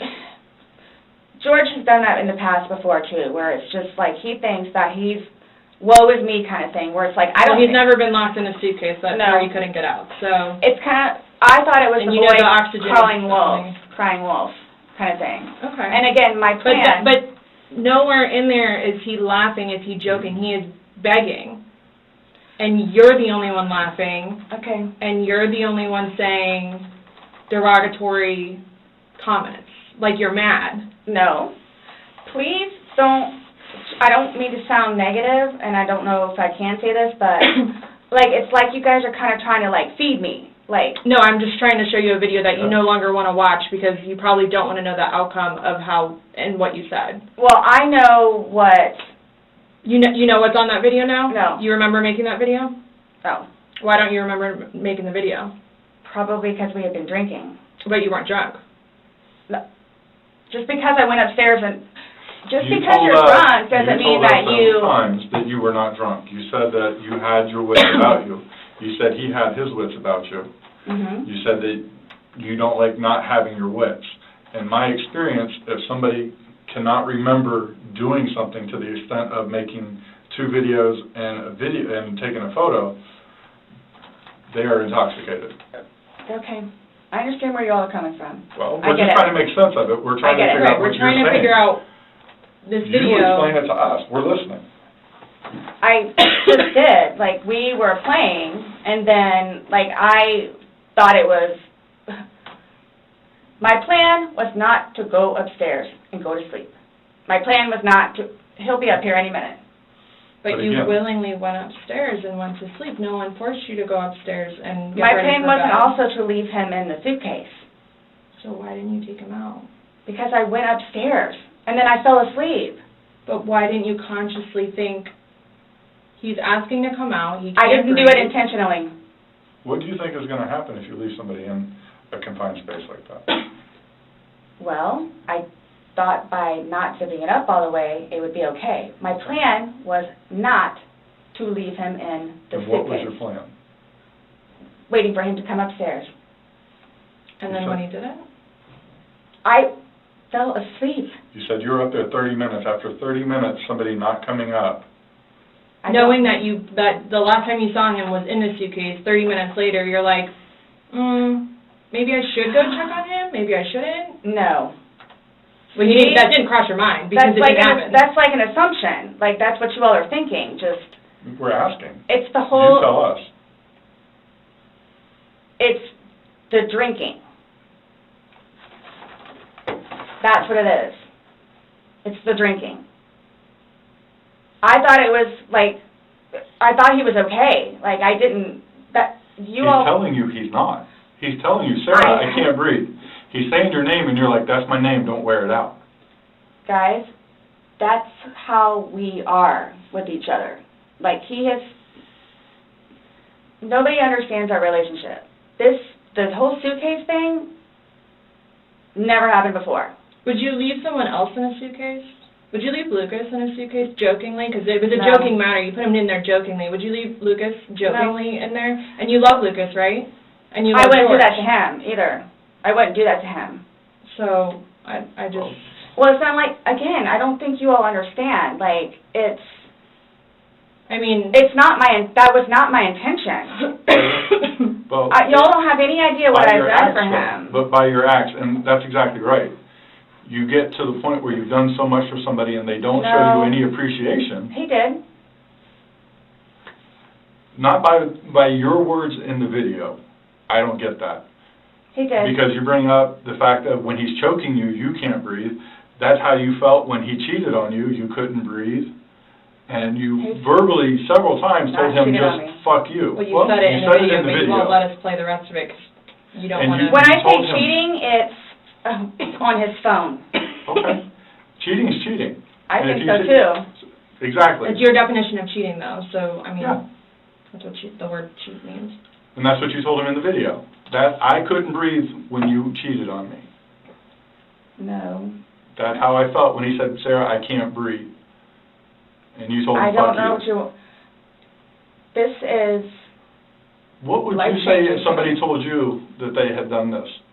done what? Zipped somebody in a suitcase and went up and went to bed. Do you all not think, so you all think that it's like, oh good, I got him in there, now I'm going to go to sleep? Is that what you guys are trying to assume? Or trying to, like... The video is very portraying of the opposite of what you told us. No. It is not leading up, it is not matching what statement you gave us in the car. So, and that's why we want to know. And I don't remember doing those. The injuries are not consistent with what you told us. So we have a lot of inconsistencies, and this video explains itself. It really, truly does. You don't think that I have thought about that? Thought about the video, or thought about... But no, again, if you don't mind, please. So you all are assuming that it's like, oh good, I got him in there, now I'm going to go to sleep? Is that what you all are assuming? Well, it's not an assumption when that's what you told us that happened. That's what happened. And the video, Yeah. I mean, But I'm not going to say you thought he could Goes get out up. on his Yes. own, but the video shows that he cannot get out on his own. but when I unzipped it with one finger. From the outside. But it had the hole in it. And you're claiming that it had a paper clip, so that's what assisted you in doing it. No. Is what you told us. When I had my sweatshirt, I said I thought it had a paper clip on it. It's got... But the zipper part is broken. Yes, helps which is you why we were zip going to it. zip it. Yeah. I just... You were able to unzip it from the outside very easily, because that's the way they're designed. But you could on the inside, too.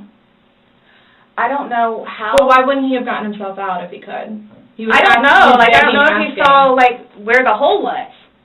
I don't know. I didn't see a hole. No I one didn't sees see the no hole. fingers You're the sticking only out. one that's what I'm saying. Like, he's in one position, and where his head would be, we should be able to see fingers. And then when it's flipped over onto this right side, again, his head is closer to us facing the video, so we should be able to see fingers, and we don't see anything. We see no movement of him trying to unzip it or physically unzipping it. All we see is pushing up, trying to push out of it. Please do not assume. I'm not assuming. I haven't assumed anything. I follow evidence. But my intention was not, again, oh good, I got him in there, now I'm just going to go to sleep. What do you think someone that knows nothing about this or hears just a little bit like, oh, they were playing around in a suitcase She's been drinking and then watches probably that went video? to sleep. That's what happened. But you let him out before. I mean, you put him in, so why didn't you take him out? Because I was upstairs and I fell asleep. No, before you went upstairs. You, consciously had to walk upstairs. You obviously remember going to bed because you were able to give me a time frame on that. And you specifically told me that you went upstairs. My intention is not for this to happen. I am sick about it. I've never done anything like this before in the past. I am sick. Especially with that. I thought I couldn't sleep last night. I don't know. Well, here's the thing. You tell us the last night, you vividly remember this when you told us last night, that he was laughing, you were laughing, you put him in the suitcase, he has two fingers sticking out, and you go to bed. Now we see something totally different, and it actually shows you upset and, again, using derogatory terms to him when he's begging for his life to get out of that suitcase. So what but my thing you is say we're assuming, we're not assuming, we're telling you what's on there. So it just happened to be that whenever I was videotaping or doing whatever else it was, just happened to not have that in it. Okay. And you also, in the video, you can't see any holes. There's nowhere in that where the zipper separates and you can see a hole. If there's a hole, he's pushing on it, begging you to get out. We should probably see that hole that He you're essentially talking would have about. been able to get out. Yeah. Alcohol. Based off what you're telling us, he should have been able to get out. Okay. But the video shows him attempting to get out, begging to get out, and he can't. So that's just what we're trying to figure out. I don't know if maybe you had too much to drink, you zipped it up all the way, and then, I did not zip it up all the way. Okay, well. I did not zip it up all the way. This is horrific, okay? Horrific. It is terrible. Yeah, so they look Horrific. I don't think I'll ever be right because of this. Ever be right. Dealing with everything else that I have in my life, personally. And then this, Okay. whom I loved, it was not intentional. I will put my hand on the Bible. It was not intentional. I would not do that to him nor anyone else. But you did. Not intentional. You intentionally went up to bed. I didn't intentionally left go to him. bed because I'm thinking, okay, Hold good, on, he can hold get on. out. How did you not intentionally go to bed? You said you went upstairs and got into bed. That's intentionally going to bed. Waiting for him.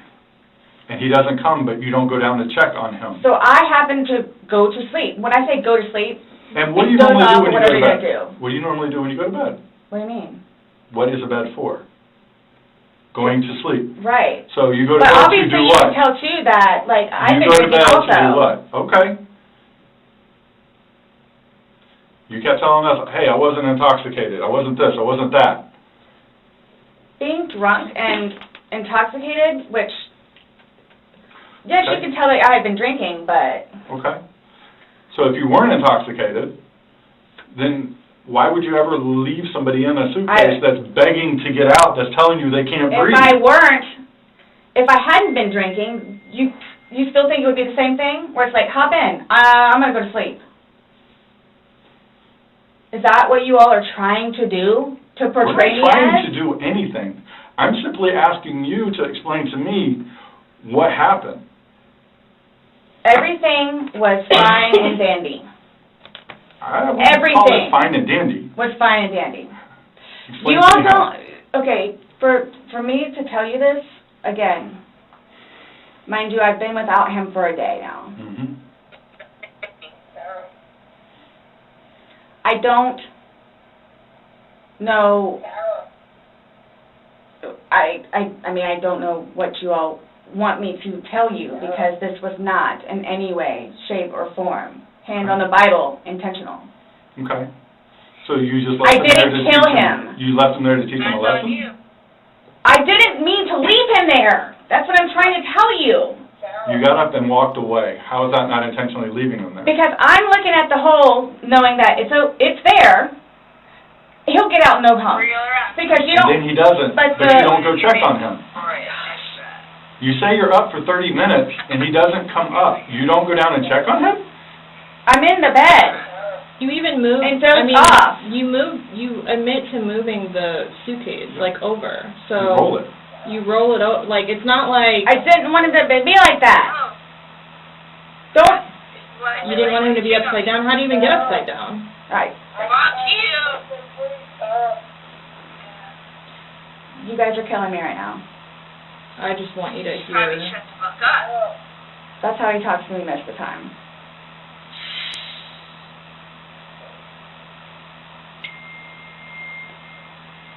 I don't know how you want me to say it. I'm just trying to figure out what you would expect to happen to somebody when you leave them in a suitcase. I didn't mean to leave him in there. Okay. What's your reasoning for not calling 911 sooner? Because I didn't know what to do and how horrific it was. I called Brian, and 5 minutes later I called you guys? Not even 5 minutes. Nonetheless, that I had to I was trying to do CPR. I had to get him out and try to do CPR, and then called you guys. And then was continually doing CPR with the dispatch on the phone, where he had me count out loud to help me focus on what I was doing.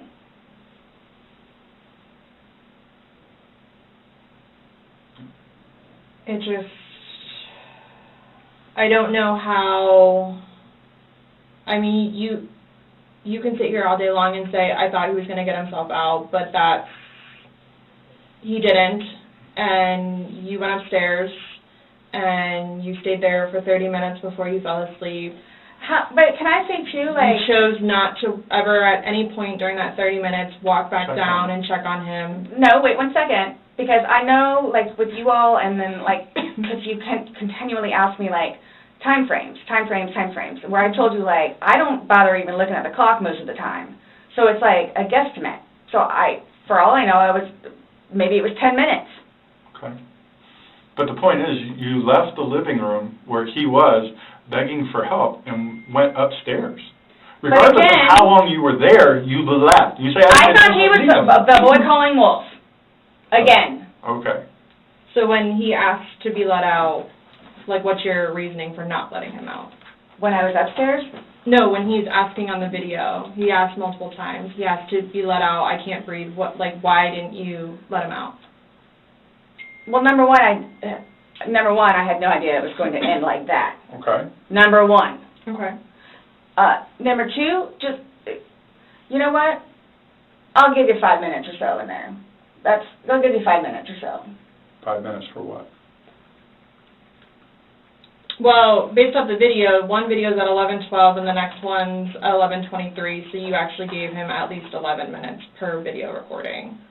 So my thing is, when it stopped, he asked multiple times, I mean, why? Why did you not let him out? It's just a simple question.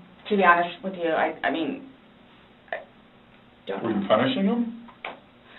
No. Just... Well, that's what you're saying in the video. This is what you get. This is what you make me feel like. See, and then it's all backfired on me. Like, it's all backfired on me. And I understand the severity of this. I just... Yeah, he's dead. It's awful, I know. Okay. It's awful. And I will tell you both this right now, too. I will never drink alcohol again. Okay. Like, I will never drink alcohol again. I don't care what it is in any way, shape, or form. But let's get back to this. What was the reason for leaving him when he's begging to be let out? I don't understand that. What I have a feeling was, and again, it's the whole time frame thing. You all. I'm not asking a time frame. I don't care about a time frame. He's in the bag saying, my God. And you say, fuck you. When he, for the whole few minutes that he was in there, Minimum 11, but yes, go ahead. It's a few. 11, minimum. For the one video. Well, in between the two videos. Between the two videos? Minutes. Okay. Yeah. So what's the question again? When he's begging for his life, telling you he can't breathe, let me out, and you say, fuck you, why don't you just let him out? What are you trying to prove to him?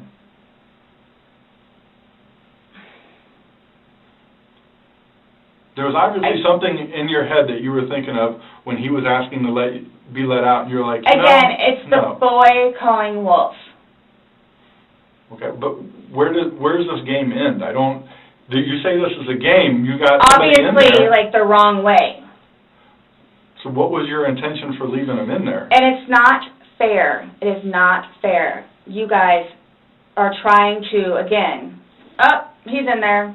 Night, night. That's what happened. No. That's absolutely what happened. Intentionally. How's it not? You got up off the couch, walked up a flight of stairs, and got in your bed. Thinking he was going to get out. And he didn't, and you still didn't go down and check And it's on the him. whole 30-minute thing that you guys are trying to do. I don't care about 30 whatever. minutes. It's for all I know, it's 10 minutes. He's begging for his life. He's begging for his life, telling you he can't breathe. I don't know what you want me to tell you. I don't. I didn't intentionally mean for this to happen. But you can't tell us why you left him in there and went upstairs. That's my only issue. What am I supposed to write? What do I write? So my thing is, it's what I have a feeling is I went upstairs and just hit the bed kind of thing. But, again, I'm thinking he'll be up here any minute. But then I go out. But my question is, why didn't you just let him out prior to going up? I don't know why. He's begging to be let out. He's not laughing. He's not having fun. You said this was supposed to be fun. You were laughing before. Before you said he was laughing, you were laughing, you went upstairs, he had his fingers out of the bag and he was playing. Well, obviously that's not the case. So are you guys, so what is it you're trying to, We're just trying to figure out why. Why? What? Why? What was the motivation for leaving him in the bag? Why he was left in the bag? Why the video? I didn't have any motivation. It was he and I having a great day, fooling around and being stupid, and apparently me going upstairs and hitting the bed, not going to sleep, where it's I'm tired now, I'm going to go to sleep. Well, that's excluding, that's a good analogy for the day, excluding the fact that he's got a bump on the back of his head, a bump on the front of his head, and his lip is busted, and he has a bump on his eye. I don't know what you all want me to tell you. This is not fair at all. Yes. That you all are assuming that that's from me. Where else did it come from? If you were, say it's opposite, you were in the suitcase, and you're asking to be let out, would you hope that that person would let you out? You're asking to be let out of a suitcase, should they not let you out? Eventually. I'm guessing. I'm blaming it on the wine. Blaming it on the wine? So you guys are assuming that. You keep saying we're assuming, we're not, we haven't assumed anything. But you guys are assuming that that's what I did. No. By what, Like, this the facts of what happened. We got there, you said you pulled him out of a suitcase, you said you went up, you went to bed. We're not assuming that. These are the facts that you're telling us. But now when we're bed asking is you like, to oh, I'm explain tired. Oh, I'm tired. Well, that's what you told me on a sworn recorded statement yesterday. Because when I said, oh, you went upstairs and passed out, you were like, no, I did not pass out. You got attitude with me because you were thought I was assuming that you were drunk. So that's an assumption. That was an assumption when I said you passed out. And guess what? You corrected me. You were very adamant about the fact that both of you had your wits about you. What's your favorite word to use? Compass mentis. You've used it today too, to say that you guys were within your wits. There's two empty bottles of wine. No, but we didn't drink both of them. I think you did. We didn't. There's receipts for the They were statement both back there. purchased yesterday, so I don't know how you didn't, because they weren't there the day before. The one There's was. two Publix receipts from yesterday. Mm-hmm. Only thing purchased on either one was a single bottle of wine, 2 of them. So we have each bottle of wine that was empty in your garbage can that you purchased yesterday, or he purchased, but you two would have consumed together. Okay, well, I mean, there's receipts, so it's not even worth the going back. So this is, so I don't know what you guys are, I don't know. We were just hoping that we could figure out why you... What was the motivation? There was no motivation. Wow. Well, we're watching a video that, after talking to you, everything was laughing and fun. Now we're watching a video where it's not laughing and fun. He's begging for his life, and you are in a very angry voice telling him to fuck off. No. Yes, that's absolutely what it was. It's not an assumption. The video is there. We played it for you. So you guys think that I intentionally... You did. You got up off the couch and walked up the couch, or walked up the stairs and got into bed. That was intentional. There's no way getting around that. You intentionally did that. Nobody drug you up there. You didn't float up damn stairs. Okay, well, it's not fair. It's not fair that you guys keep trying to say that that's what I did. I don't know what to tell you. You told us that. You didn't go upstairs? Again, there was a hole in a suitcase. I unzipped it from the hole with one finger. Well, the damn hole didn't do him no good, did it? But he could push it open. No, he Did couldn't. The video No. shows him pushing up. And If he could push it open, why wouldn't he have gotten out himself? Why would he beg you to open it? I tell you he can't breathe. Okay. If someone can do something for themselves, they're going to do it. They don't need assistance, unless they need assistance. So, but why would he start doing it? Because he couldn't, because it was all the way zipped. Okay. Didn't see it. It wasn't. I intentionally didn't do it. That I intentionally did not do. What's that? You didn't intentionally do what? Zip it all the way. He nor I. Well, he's dead as a result laid of your hands action. on each other. He is dead as a result I of your understand action. that. So, That's why this... You two didn't lay hands on each other. No. No. I don't have anything. You're right. He doesn't. Whatever that is, whatever it is. He does. See, this is what happens. It's not fair that you guys, just because he has those, automatically blame it on me. Like, well, what about when you had your injuries and he gets arrested? Is that not fair? Really? Like, It's really? the exact same thing. Really? He has injuries. You have injuries. Like, what does that mean? I don't have any injuries. Correct. Because So he nothing and I happened to have you. not been at it with one another. So every time that you guys fight, you both hit each other? So you should have probably No. gone to jail all those times that he went to jail for domestic? Well, the one time I did. But he completely trashed the police report. Because that's nothing what happened. Because the reason why I got taken in was because my story was different than his. So I'm being portrayed as like this abuser. We're not saying that he doesn't abuse you. Absolutely. We're not saying. So I'm the one that's being portrayed as the abuser. Because I have never dealt with anything like this before. I don't know what to do, how to do it, and I always know what to do and how to do it. This, I don't know. So I don't know, like, what's going on or, like, We are simply trying to find out as well. Again, we got one side of the story. You're telling us we're going with what you're saying, but then we find stuff that negates what you're telling us. And I don't even remember doing that. Okay. You're telling us that we're assuming stuff, but what we're simply doing is telling you what we saw in the video and repeating what you told us. I understand. Because I don't remember that. Okay. Doesn't mean it didn't happen just because you don't remember it. So is the texting thing something about me? Like what's... The what? Texting? Oh, no, I'm texting. No, You guys are scaring me, so, like, I don't know, like, what to expect. I mean, I had questions of things that need to be taken care of. Like, I don't... What are your questions? I have one last question. You realize you're the person that killed him, right? I thought about that. Okay, you left him in a bag when he's begging you, saying, I can't breathe, let me out, and you said, fuck you. And you got up off the couch and went upstairs and left him in that bag. Not intentionally. Again, I would never do that to George. you did. Not intentionally. Know that. I don't. Know that. You got up and you went up to bed. Alcohol is a shitty thing. It's alcohol. So not, again, the reason that you killed him?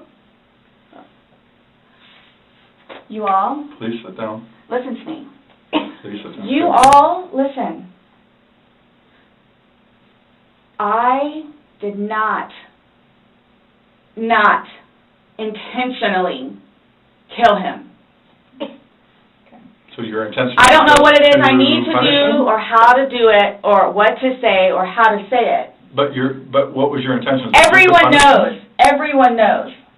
Everything that I've done for George and love him and continuously helped him throughout his life with me and made him a happier, better person. And everybody has their limits. Everyone knows that. Everybody has their limits. So it's like, okay, so while we're in a good place right now, I'm going to snap? Is that what it, while we're in a good place right now? You did. Yes. Absolutely. I got you on video screaming, fuck you. This is what it feels like when you're choking me. This is what it feels like. Which was however long ago. You said The video was from last night. Clearly, So it wasn't that, inside you. yeah. There's still feelings towards it. You wouldn't say it if you didn't feel it. But I would never do that. But it happened, and you did. But that's after being playful. But no one's And laughing. having a good day. No one's laughing except you. Everybody's having a good day. Oh, I'm sorry? I would hate to see a bad day. Y'all are making me out to be a person that I'm not. Or will I ever be. Or are you a different person when you're drunk? People have different personalities after they consume alcohol. It depends. Well... Because you're sober now, so sober you... Nice Well, what person, about drunk easy you? going. Not... It's both of us. It's both of us. And it's not fair that you all are assuming that the marks that he has on him are from me. We asked you where they came from. I have no idea. Well, nobody else was there, so nobody else was... I have no idea. I swear I did not lay a hand on him. Okay. You just zipped them in the bag. Nor he. You just zipped them in the bag. And then you flipped the bag around several times. I didn't do that intentionally. You didn't intentionally flip the bag around? No. Why would I do that? Well, you Good told us question, you you did. did. When he was upside down. Right. Well, you had to put him upside down. You can't get in a suitcase upside down because the... Oh my When gosh. you put the See, stuff and that's in the where his unfortunate, body was, that's the unfortunate thing too, is nobody else was there. That's the We have a unfortunate video thing. showing the suitcase in several different positions. So it shows, one, like she just said, it had to have been on its back with the lid open for him to get in there, for you to zip it up. Then it shows it on the other side with him in it, so you had to flip it to there. Then there's another video where it's on his back again, so you had to flip it to I'm there. leaving it like this, please. I'm leaving it like this. I did not intentionally do this. No malicious content or effort was towards this. No malicious. I would I'm say the point of does the that video. help you sleep, but you're not sleeping, so... I mean, Last night, I maybe got an hour. Right. In your voice, you can hear the maliciousness. The fuck you is very, very... You don't talk to people obvious. like that. That's not like a common, like, Nope. hey, Scott, fuck you. Thank you. That's not common. It's not something people do. And no one that sees that is going to think that. Okay. So we were trying to give you an opportunity, and it is what it is. There's no maliciousness towards Okay. that. I would probably be telling myself that too after that video. My intent was not for that to happen. But you went upstairs and went to bed. Or maybe you passed out, I don't know. Whichever. Waiting for him. And the whole time frame thing, it's like, Regardless. that's not really fair. Regardless, waiting for him, it's not like you walked up the stairs. You can't fly up the stairs, no one can take you up the stairs. Okay. You go up the stairs, you lay in the bed, and you wait for him. Who cares if it's 5 minutes? Who cares if it's 30 frickin' seconds? He's begging for his life. He's begging to get out. You go upstairs. You leave him. It doesn't matter. So get the time frame out of your mind. This whole thing, it doesn't matter. It doesn't matter because there's this. So it doesn't matter anything what it is I say. So it makes no difference whatsoever. It's just you're lying and like you're now changing Who's your lying story. about what? You're now you were drunk. Oh, I never said that I was drunk. Exactly, but you did here today. That's okay. You said earlier. Everything recorded. Alcohol. You blamed it on the alcohol. You blamed it on the alcohol. Alcohol does a lot to people. Yes, but I never said I was drunk. Okay. You did. So you did this sober. You knowingly left him down there sober. I have already told both of you also that we were both drinking. Right. Okay. But you want to admit that you were drunk? Is that? I'm telling you all both. This has changed my life. I will take this. I don't know. Yeah. That's a true statement. Absolutely. But you're trying to dance around the fact that you but what are you? leave him Okay, there. just. You left him in there. You're trying to Oh my dance around the gosh, fact you left him in there. This is not. You didn't leave him in there? It's not cool. Like, this is not cool. It's not cool. That it. He's dead. It's But not you cool. think that I did that intentionally. You think that I did that intentionally. You intentionally left him in there and left the room. You went upstairs to a different room. You intentionally did that. You did. Yes. Because I'm thinking he's going to get out. Okay, and he didn't. Obviously not. When somebody's begging, saying, I But can't when you breathe. say that, though, but you have to, y'all Please let me out. I can't y'all breathe. don't know George, though. Like, again, I thought it was the boy crying wolf. So it's just like, what? Oh, so if your son was in there and said, I can't breathe, are you going to open it, or is he 9, so he's not, Really? It's not a big deal. Boy I'm just valid question. Oh, you said you would never put your son in a suitcase. You would only put George in there. No, George got in a suitcase. And you zipped it up. Not all the way and not intentionally to leave him there. But that's what happened. You keep going away from it. I don't know.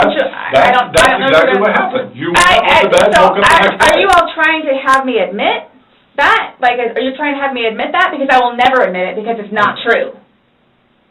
It's not true.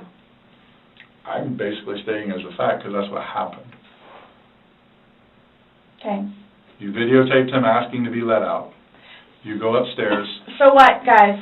So what? Like, just, I don't know what you want me to say other than it was not out of maliciousness or intentional. I don't know what or how I can say it. I love George. Love him. To this day still. Love him. Love makes you do crazy things. It's not one of those things where it's like, oh gosh, you know what, I've done enough for you at this point. I never gave up on him. Okay. Why I'm here today, I'm still not giving up on him. I would do anything for him. Well, you gave up checking up on him. So. Wouldn't let him out of a suitcase. Oh gosh. Okay. We're simply just trying to go through. I mean, again, you gave us a completely different story that you churched up to. This was such a laughing matter. It was fun. Not by that all video. Day. All Not day. By that video. That all part day. wasn't. Anybody looking at it doesn't, I don't think anybody would look at that video and go, George is having fun right now. So why is it you all think that y'all don't know me, you don't know me, Nope. would do something like that, especially having a 9-year-old son? I don't know what Like, having why- a 9-year-old son would be. Like, Why are you so like caught on what we think Yeah. when because you should be it's more like concerned about what you've told us? It's because and like you guys The are fact like that George trying. is dead. The things that the video shows that are opposite of what you told us, and then what you've now Like told what us is here opposite? today. Well, you said that it was funny, and you're the only one laughing. We were playing before that. Okay. But then it stops. Yeah. It obviously stops being fun.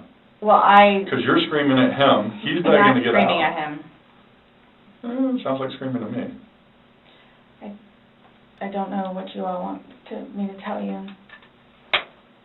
In no way, shape, or form was this intentional. At all. Ever. Okay. Are you still going to allow us to do your fingernails? Go for it. Go for it? Okay, cool. All right, I'm going to get that set up.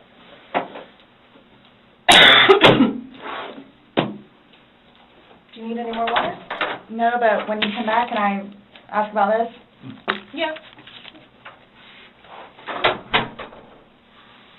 So what? Just don't understand. So it I don't wasn't... understand how your story changes so much to the How fact is that... it changing? Please help me explain, understand. You went on about how this was such a playful thing and you guys were laughing, and it probably was for a few minutes, but then it obviously changes. The whole demeanor of this whole situation completely changes. It's not the funny, laughing matter. He's not laughing at all. I didn't think he was being serious. You absolutely sound serious. I when you're didn't think answering so. them. Like, just... You don't think your voice, you sounded serious? It's... Okay. I don't know what you want me to tell you. It was a great day. Okay. It didn't end well, obviously. I was going to say, that's, I mean... I can't explain to you. I can't explain to you how horrific it was Okay. to find him. Horrific. Because I don't remember taking those videos. Okay. How horrific. I'm thinking he's in the bathroom. I'm thinking he's downstairs in the laptop. I can't find him. So what's going to happen? Like, here's what gets me, though, is you don't remember taking videos, you don't know where he is, you don't remember him being in the suitcase, and you're still telling me that you had your wits about you. How does somebody have their wits about them when... See, that's the thing, too. But you can clearly tell that I had been drinking some. You can clearly tell. I had several people that came up to me in that apartment complex said that you were drunk on a daily basis. And you were screaming at him regularly. Right. Really? Right. Talk to the property manager. Talk to the property manager. Okay. Because it's not... These are your neighbors, the one that live next to you. Your property manager does not live next to you. They see you every day. How many? You had two neighbors you went to and asked to go use the restroom. See, that is just not fair. No, hold on. You had two different neighbors that lived directly next to you. You asked to use the restroom, and they told you no and turned you away. You had to go across the way to somebody else. No, okay. Kim and Kim is not a nice person. Okay. She's just automatically not nice. Even after me and Lucas went over there and introduced ourselves, she's just not a nice person. Then why would you think she would let you use a restroom? Because Eli was in there. Eli comes over and talks to us sometimes, which I think pisses Kim off because he comes over and talks to us. The two of them, they're like super standoffish all the time. My neighbors down the street, down the way, their toilet was broken. They had stuff in the bathroom. So then they're like, go over there and try over there. There's two bathrooms. I wouldn't let somebody go upstairs and use my personal bathroom. That's what the downstairs one is for. If it's somebody you like, would you? Or somebody you knew? They're in the process of doing all this stuff in the kitchen, and there's stuff in the bathroom, and the toilet doesn't work. Just walk across the way. No problem. And of course they let me in. Them and them, they're together. They're families. And nonetheless, if you really want to know, and I hope it doesn't get them in trouble, but he is over here illegally. So he's trying to work on getting his green card. What does that got to do with you using the restroom? They didn't want to be involved. Should I use yours? You gotta use yours. No, I was asking last night, because, we had several different people in the Assuming neighborhood that come up saying Eli that and she Kim. was drunk on a regular basis. Eli and Kim. Okay. Did you ask Vinny next door? Those are the ones next door that she asked to use the restroom, and they said no. No, she said no. Okay. And like I said, she's not a nice Yeah, person. They're coming. What are your questions? Yep. I can help you with. Who's coming? To do the fingernails. Yeah, you said that we could. And you don't have to allow us to do it, just so you know. So don't think that it's. I don't have a problem. Okay. Just want to make sure. So, am I getting my phone back? No. Not today. What about Lucas's laptop? No. Not today. Not today. What does that mean? We're still going through everything. Oh, that's fine. You're the one just telling us there's videos that we need to see on it, so we need That's to do fine. our due diligence that we go through everything. See, and that backfires on me now, too, because now you all think that I had even more, in quotes, intent to do what I did to him, which was not intentional. What's that? In that. Is that correct? She's asking about your tag in your hand. No, but I'm asking if that's correct. No, I'm not going to I'm not agree to making anything that you're saying. I'm not, that you're... So, his probation officer, Mm-hmm. do you all inform her, or do I need to call her? We don't have to inform her, so if you would like to call her, you can. Are you saying because he's still on probation? No, but because of the nice lady that she is and all that she's done for him, I didn't know how it was. Legally, we just have to tell his parents, and we don't go telling. Everybody else? I didn't even know who his probation officer was, so no, I wouldn't go tell So the same thing for classes. I need to do that too. Classes. You need to do what? Substance abuse class and his battered cancel him? intervention. Yeah, we Something don't else I have was to just call getting ready to him. ask. So, other than this, so initially, what was the cause of death? She is still pending because she wants to hold the body for an additional day to see if more of those bruises turn into something bigger. And she's doing some other tests that she's got to do. So she's pending it for now. So, and that couldn't have been because of him being in the suitcase? Or y'all are saying that I physically did it? That's what she's determining. So, The ones on the head, I asked her, could that have been from the suitcase, and she said she didn't think so. I didn't touch him, nor did he touch me. Okay. I'm leaving it at that. Okay. So, I don't know if you all know how to do this, because so that's what I was going to get ready to ask you. So, are you all updating his parents today, or when you get the final whatevers? What does it matter? Why? What we tell his parents? What do you mean? Because we're gonna talk with them. Yeah. okay, I have to but it's tell- going to come down to me. What do you mean? Like, so it's being put on me. Who said that? But I'm not, so what is it you would tell them? We're gonna give them an update, just like we gave you an update on their autopsy. Okay, so it's whatever Well, bruise, scratch, and here's the thing. whatever on the head. We had to deliver news to them last night that their son was dead. There's not a whole lot of conversation that goes on after that. It's not a very easy thing Was to it do. yesterday or Sunday? Sunday. Today's Tuesday, right? Did we not meet you yesterday? We met you yesterday. Yeah. I'm just asking. Right? Did we not meet yesterday? It's a valid question. Really? Yes, on Monday. Okay. Got it. Perfect. So I don't know if I asked you guys or how I find this out other than talking to his parents, which is not going to happen. Yeah, probably a terrible idea.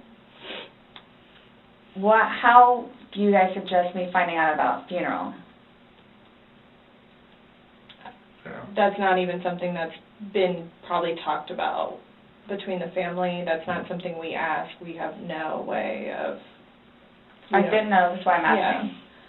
It'll be up to them to make their arrangements of what they want to do. Like she just told you this quick, just being told last night, I'll pretty much be willing to wager that they have not even considered what they're going to do. His body can't even be released, No, so. I've been there with parents, grandparents, aunt and uncles. So I don't know if I have the right to or not, but like I was going to call his former employees whom he really cared for and let them know. You can call whoever you want. I just don't want to do something that I'm not supposed to. How do I go about getting his wedding ring, engagement ring? It's at the medical examiner's office. It'll come to us eventually, and then it'll be released to the next of kin. Yeah. Okay. I bought it for him. Okay. That is a civil issue. It was on his finger. It goes to them. They're the ones that are going to release it. We don't have any say in that. So I won't get that back.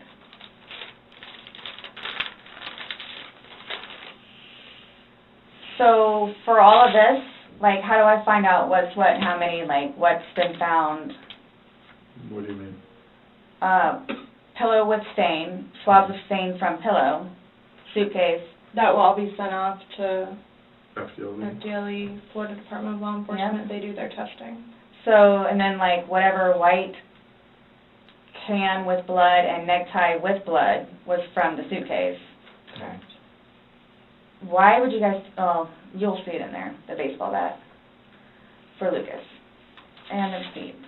And this is just his phone, my phone, and then the laptop. Yeah, when anything can be released, we will release it, but we are very early in this investigation, and it's not an overnight process, unfortunately. So, what's next? They're going to come and swab your fingers. No, I'm talking about, like, in the long run. Like, what do I need to, like, do I need to be doing something, or, like... I can't tell you, like, what to do. I mean, like, so, like, for, like, I don't understand, like, I don't know if you guys are just gonna, like... Because it makes it sound like, to me, like, I'm being accused of something that was not intentional. I'm being accused of it. Mm-hmm. And a handful of other things that I'm being accused of. Okay. So I don't want to be at home with Lucas and you guys show up. Okay. I understand that. So... we're still investigating. I don't know what you want me to tell you. So is there going to be concrete whatever it is, and then it's like, okay, this is what it is kind of thing? Or like, because I've done the whole court thing. I've done the whole attorney thing. I've done whatever. So if I'm not admitting anything about being intentional and I killed George. Okay. That's not the situation, but it's trying to depend on me. Okay. That was not my intent. But it's trying to depend on me. So however or whatever it is I need to do in order for that to be proven, then I need to do so, which is why I'm trying to get my ducks in a row. Okay. So that's why I'm asking what the next step is other than me getting my nails swabbed.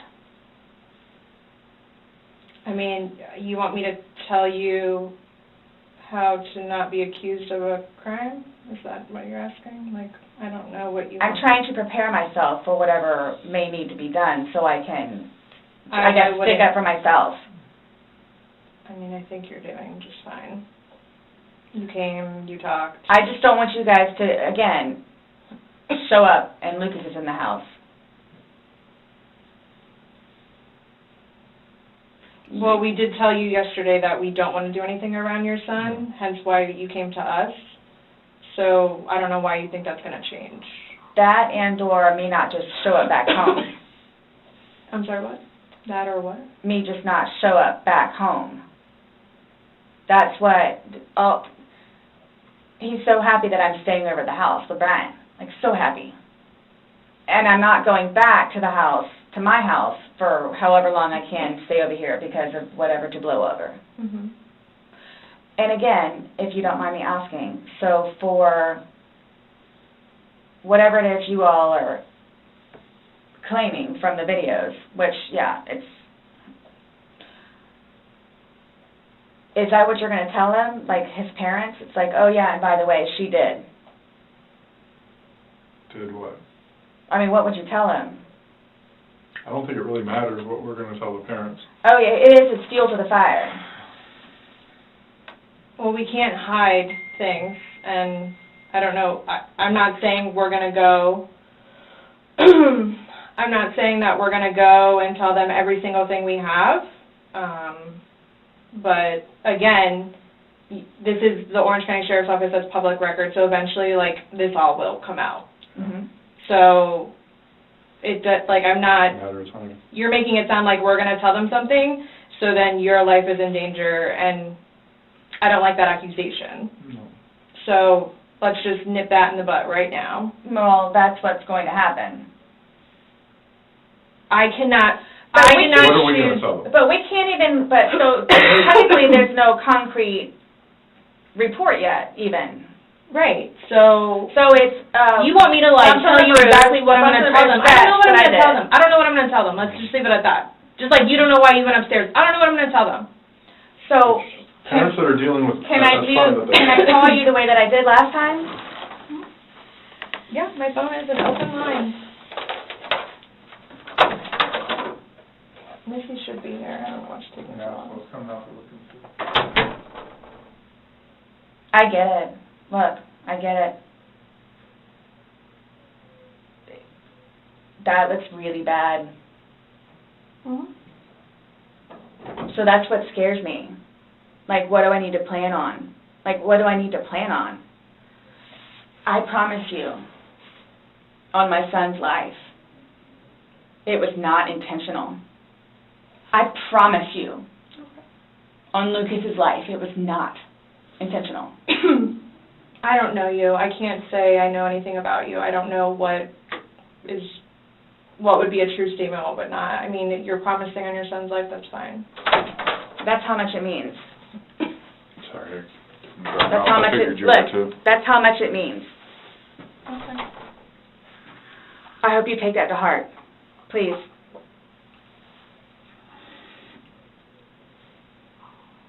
And it's documented that you said that, yeah.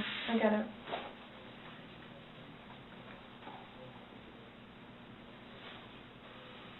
Do you have any idea when I can get my phone back? No telling.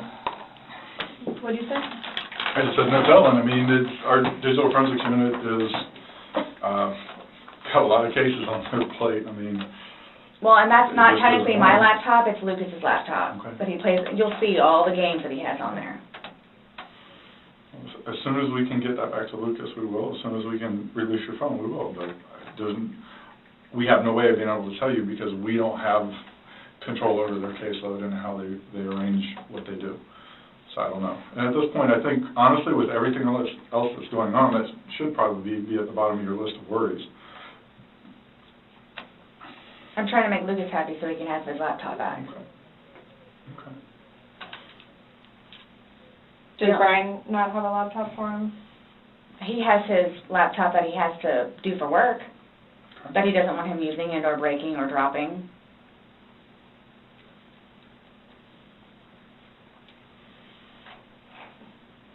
It's not a big deal. There's nothing on the laptop anyway.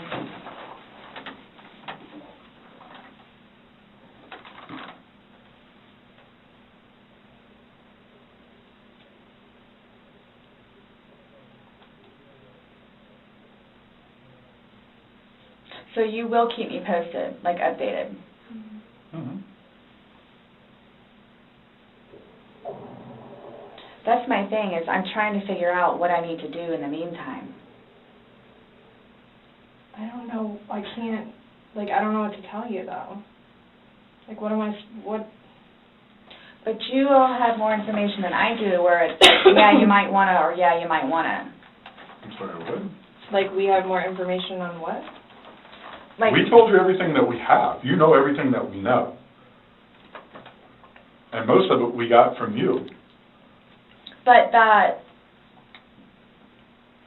like I was telling her, like, yeah, that's bad. Like, which I swore on my son's life was not intentional. So that's why I'm trying to figure out what I need to do for myself Okay. going forward with this, nonetheless, with his family. And are you all just showing up with Lucas in the house? I think we've already both told you that we would be mindful of any situations.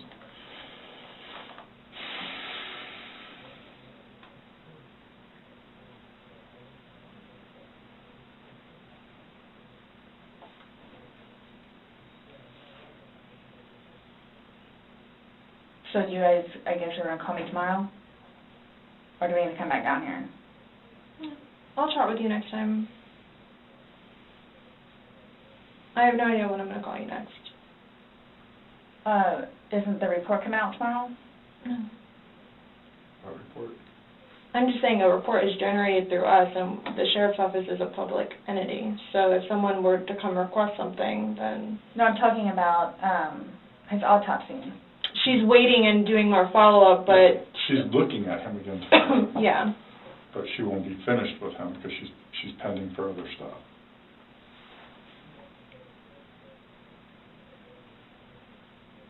So after this, what?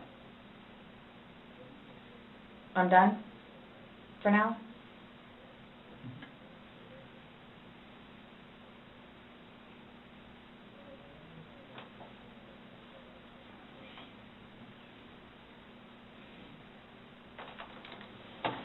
How long does this stuff take to get back? The Most FGLE of that results? you won't get back. The swabs and stuff will stay. But I'll know about it?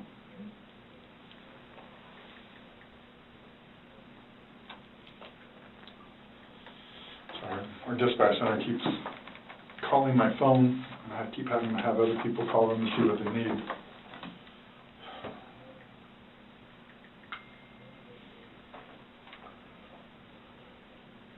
I hope you all can really both truly understand that that was not my intent.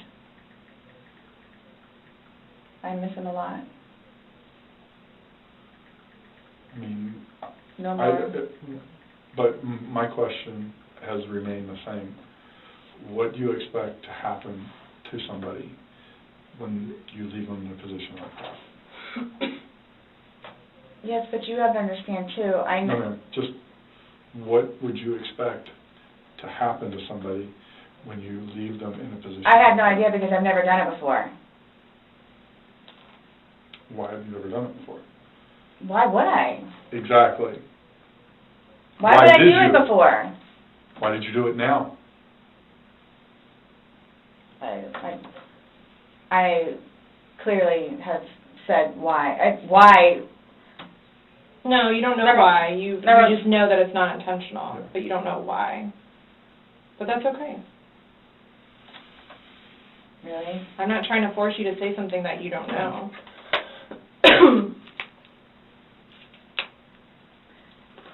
It's feeding and penning.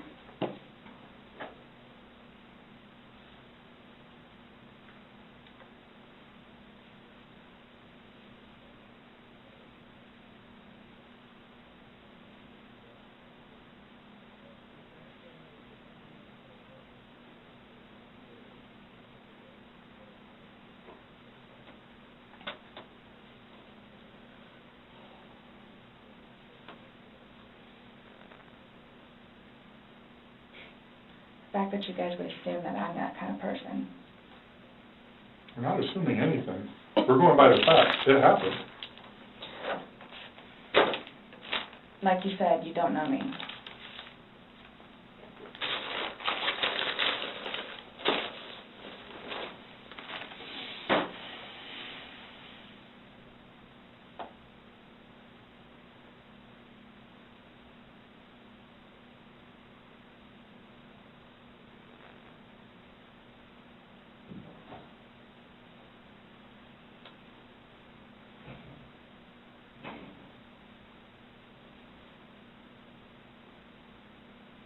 What time is it, please?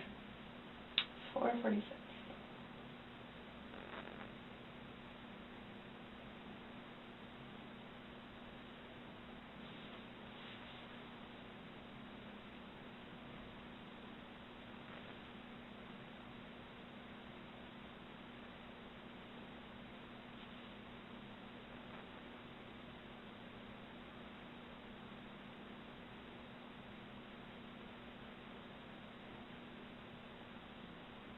in itself, for me to have to live with getting him out and doing what I did is punishment enough.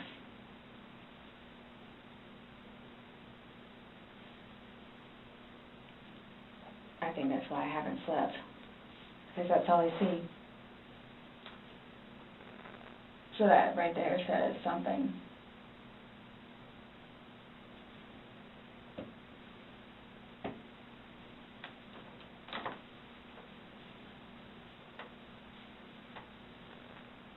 Not my intention.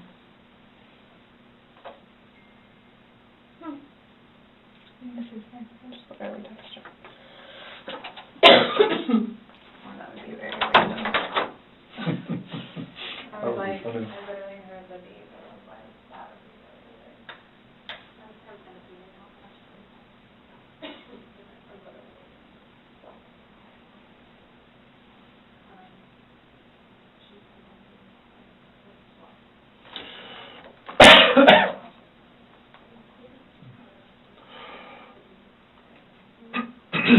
Nonetheless, I have to live without him now.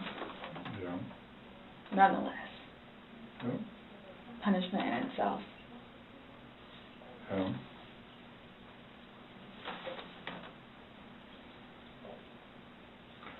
Definitely a tragic situation. I am through with alcohol. And it's unfortunate that stupid things like this happen. Mm-hmm. Absolutely.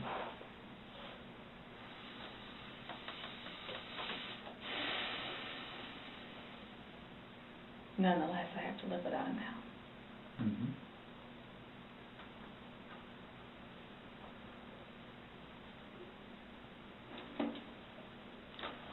Yeah. His daughters too.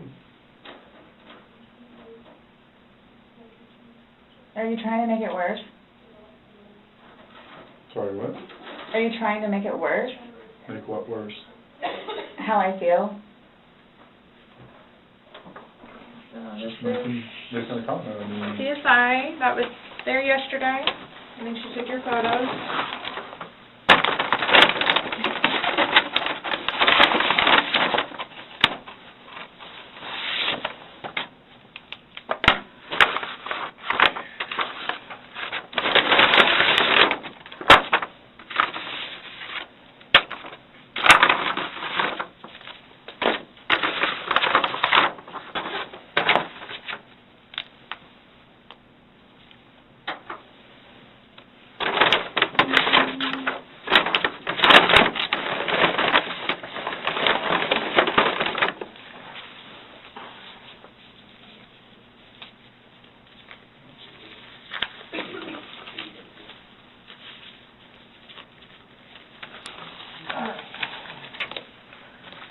So I'm just going to take a swab and go around on one hand and then do a separate one for your other hand.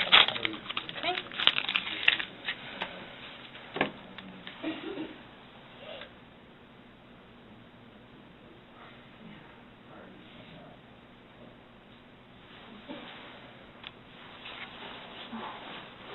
Right hand.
Okay, Sarah.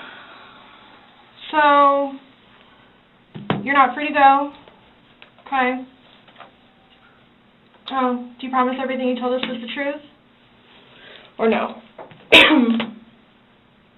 Everything we've talked about today? Yes. What do you mean?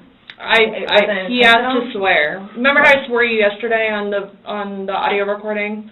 I just forgot, so he raised his hand to remind me to tell you. Okay. Do you promise and swear that everything we talked about today has been true and accurate to the best of your knowledge? For which? True and accurate to the best of your knowledge. What, that it wasn't intentional? Everything you've said today, everything that's come out of your mouth has been true and accurate to the best of your knowledge. To the best of my knowledge. Correct. Yes. Why? Because anytime we talk to somebody, we want to assure that everything that we've talked about is true and accurate to the best of that person's knowledge. It's not a trick question. To the best of my knowledge? To the best of your knowledge. Everything that you've told us today is true and accurate to the best of your knowledge. Yes, but it was not intentional. Okay. Okay. All right, do me a favor, stand up. I need you to turn around, face the wall, put your hands behind your back. Do you have anything in your pockets that I should know about? No. Okay. Why is this happening? Because George is dead. Not intentionally. We understand that. He's still dead. Well, we don't Someone really needs to call Brian, please. Okay. Or can I not make a phone call? You'll be able to make a phone call when we get you down to the jail. So why is this happening? So this was a trick? No, it's not a No, trick. not How's a it a trick. trick? I'm in here to ask you to explain a few things to us, and You were read your rights. your response to everything was basically, I didn't do it. Intentionally. I have to go through that. Doesn't matter. He's still dead. Do me a favor. Have a seat.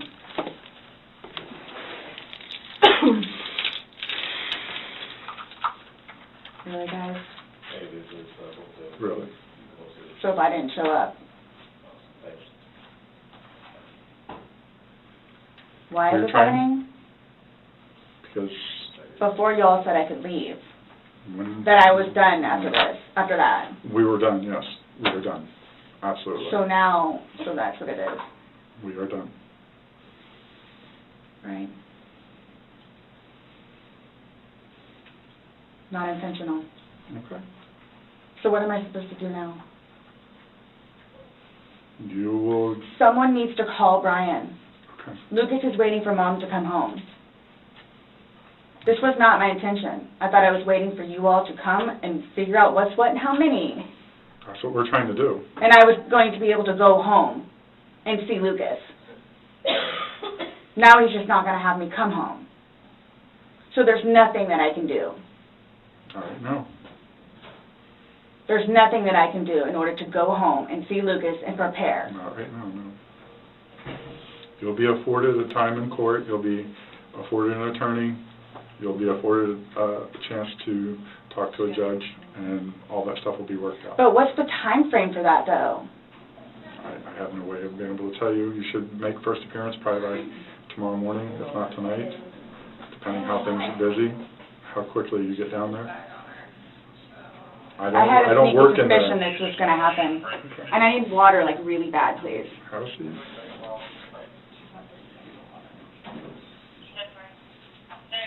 You all checked me down here. Absolutely did not.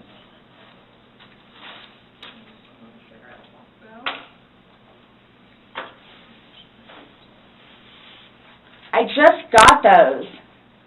Okay. They are not allowed in the jail. So I can't even smoke cigarettes if I go. What? Am I good on that? She is fucked up. And what am I supposed to do with my car? You'll be fine where it is. When you get down there, you'll have 3 phones, you'll be able to call. What, as soon as possible? Yeah, once you get down there and get booked in, you'll be able to use a phone in the waiting But how area. long will that take? Because I need to talk to Brian. I don't know, it depends how busy, how quickly they get you through. I probably would say within the hour. It's a free phone Yes? call Yeah. in the lobby. It's a free phone All call. I'm doing is bringing you there, sign Yep. this paper, and you're going to do it. She has no clue. So can I ask you, or whoever it is, those holding cells, the holding cells, am I going to be put in one of those? I don't know. Last time I had a panic attack. Let them know that. Yeah. I don't know. Well, you're familiar with the big bay. As long as you go in and you act civil to them, they'll set you in the big bay. And you'll be left there for Can a you while. request that while I'm there? No, that's not up to us. We don't work at the jail. As long as like he's saying, is if you don't If act you up. go in and act like this, you'll go in and they'll put you in the big bay. If you go in there screaming and kicking and yelling and Why would cursing I at do people, that? I don't know. I'm just letting you know that's what happens. That's how they weed people out. If you go in acting like this, So I asked for the big bay? they'll put you there as long as you're acting like this. Yeah, because the last time I had a major panic attack on those little things. Hey, let them know. Yep. Change the cuffs. Go ahead, stand up. I have not. So what am I going to do with my Change purse? Oh, sorry. Your purse is going to come, but the cigarettes and stuff can't, so. I put the lock up too. My bad. Oh, no, it's all good. Mine are now opposite, so. What made you all decide to do this? Made us decide to do this. Uh-huh. George is dead. You guys, I knew this was going to happen. You did? Okay. So I came Well, down we here gave- willingly. Yes, absolutely. We were trying to figure out what's going on. We're still trying to figure out what's going on. Unintentionally. Well, intentional or not, George is dead.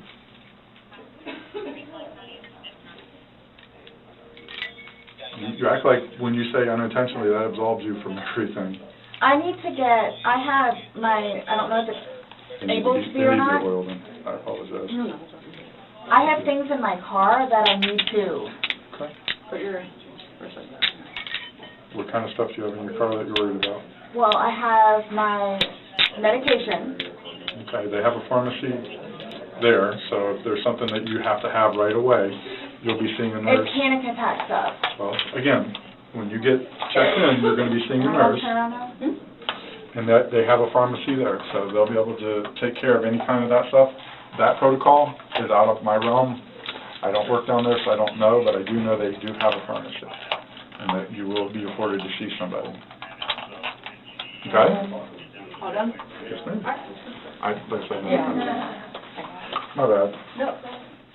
She claimed she didn't remember making the videos because they'd been drinking, but this contradicted her earlier insistence that she wasn't drunk and had her wits about her. She suggested that maybe she'd had more wine than she initially claimed, though she'd been adamant earlier that they'd only consumed one bottle. Sarah tried to explain the video by saying that's just how they were with each other, that nobody understood their relationship. She claimed George had a history of being dramatic, like the boy who cried wolf, so she didn't take his pleas seriously.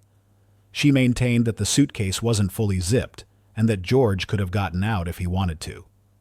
The detectives showed Sarah images from the videos. The suitcase appeared completely closed. There were no fingers visible, no opening that George could have used to escape. In one video, the suitcase was upright. In another recorded 11 minutes later, it had been flipped to a different position. Sarah admitted she'd flipped it, but claimed she didn't do so intentionally or maliciously. Her mantra became that it was not intentional, as if that would absorb her of the crime. Detective Scott pointed out that the videos showed two different positions, meaning Sarah had to have physically moved the suitcase multiple times while George was trapped inside begging for air. The evidence indicated this wasn't a quick incident. George was trapped for a significant period while Sarah recorded him, taunted him, and moved the suitcase around. Sarah's defense throughout the interrogation was consistent. It wasn't intentional. She repeatedly insisted that her plan wasn't to leave him in the suitcase, that she thought he could get out, and that she simply fell asleep. She claimed she loved George and would never intentionally hurt him. When asked directly why she didn't let him out when he was begging, she had no clear answer beyond saying it wasn't intentional. The interrogation revealed a woman caught between her story and the evidence. Sarah couldn't explain the videos. She couldn't explain why she left George in the suitcase when he was clearly in distress. She couldn't explain the injuries found during the autopsy, and she couldn't reconcile her claims of love for George with her actions that night. After hours of questioning and going in circles, the detectives asked Sarah one final time if everything she'd told them was true and accurate to the best of her knowledge. When she confirmed it was, they asked her to stand up and face the wall. Sarah asked why this was happening. The answer was simple: because George was dead. As the handcuffs clicked shut, Sarah protested that it wasn't intentional. The detective's response would echo the core truth of the case. Intentional or not, George was still dead, and he was dead because of her actions. Sarah Boone was arrested and charged with second-degree murder. She was held without bail and transported to the Orange County Jail. The evidence against her was substantial and damning. Sarah claimed she went upstairs around midnight and fell asleep. She said she woke up around 11 a.m. when her phone started ringing repeatedly. Call records showed her ex-husband Brian called multiple times starting at 11:25 a.m. It was her day to pick up their son. Brian called twice at 12:21 p.m. and again at 12:49 p.m. Sarah answered the last call and told him she'd found George dead. Brian said she was freaking out and asked him to come over, though he urged her to call 911 instead. Before calling 911 at 1 p.m., Sarah called Brian back to ensure he was on his way. This timeline meant that George had been dead in that suitcase for potentially 12 to 14 hours before Sarah called for help. Her claim that she woke up at 11 a.m. but didn't call 911 until 1 p.m. raises serious questions about what she was doing during those 2 hours. The autopsy revealed injuries consistent with forced trauma. George had bruising on his head and skull, scratches on his back and neck, and contusions on his shoulder. The medical examiner noted that these injuries occurred around the time of death, not days earlier. So, ma'am, on this body chart, can you describe for us and point out what was the first blunt impact injury that you identified? So there were some blunt impact injuries to his head. I don't think it's on this one, but there were some blunt impact injuries to his head right up here around the eye and on the mouth area. And then, did you notate any injuries to his hand? Yes, so there were some ecchymoses, where you can think of that as like a large kind of bruise.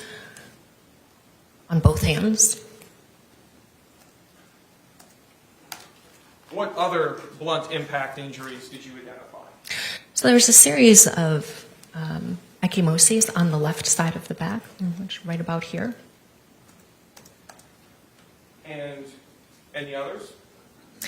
There were some on the forearms as well. And you use this body chart, you say, in addition to photographing the injuries that you document, correct? Yes.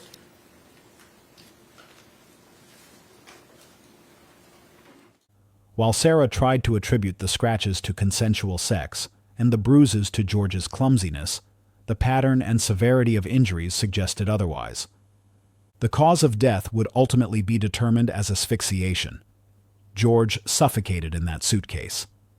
The confined space, combined with the physical exertion of struggling to escape, depleted the oxygen until George could no longer breathe. The purple discoloration Sarah described to the 911 operator and the stiffness she noted were signs of how long he'd been dead.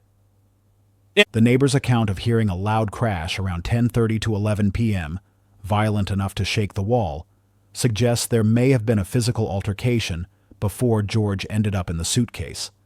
Neither Sarah nor George could explain that crash, but it doesn't fit with Sarah's narrative of a pleasant evening of painting and puzzles. The videos show someone who was aware of George's distress and chose not to help him.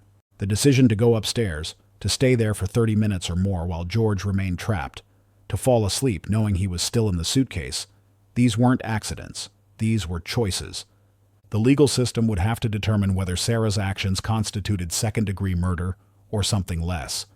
Did she intend to kill George, or did she intend to punish him, and things went too far? Does it matter?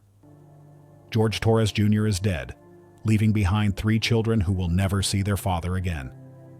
His family in Pennsylvania was devastated by the news and by the horrific circumstances of his death. We have George Torres' oldest daughter, Ana Victoria Torres, with us. We also have Dolores Ortiz with us, who is George Torres' first wife, and she also brought with her this morning her youngest daughter, Destiny. First of all, my heart goes out to all of you, and for all of us here at Court TV, we are so sorry for your loss. Thank you for coming on the show, and I know that you really want to clear the air. And Ana Victoria, I know you've wanted to kind of be the family spokesperson, so I want to start with you, please. The way that your dad has been depicted as being an abuser in this trial, I know that it has upset you and you felt it's very unfair. Tell us why. We are the voices now, and the way the trial has gone and the way things have taken place have nobody has ever contacted us to hear our story or asked us questions in regards to our father, his character, or the relationship between him and Sarah Boone. Me and my siblings actually spoke to our father that night, and we have a lot of experiences with Ms. Boone that do not speak to what the media is stating she is, a victim or a gentle individual. I'm sure she's loved over there at jail due to the fact that Sarah Boone is very, very calculated. She, by no means, is a kind and sweet, soft-spoken woman. She is very calculated, very devious, very conniving. My father was sheltered and berated. He was kept from us. He was the real victim in this situation. Unfortunately, again, as stated, he is not here to tell his story, but we are here to give his side the best we can from the view that we were able to see things. Tell us, Dolores, during your marriage to George, was he ever violent with you or any of your kids?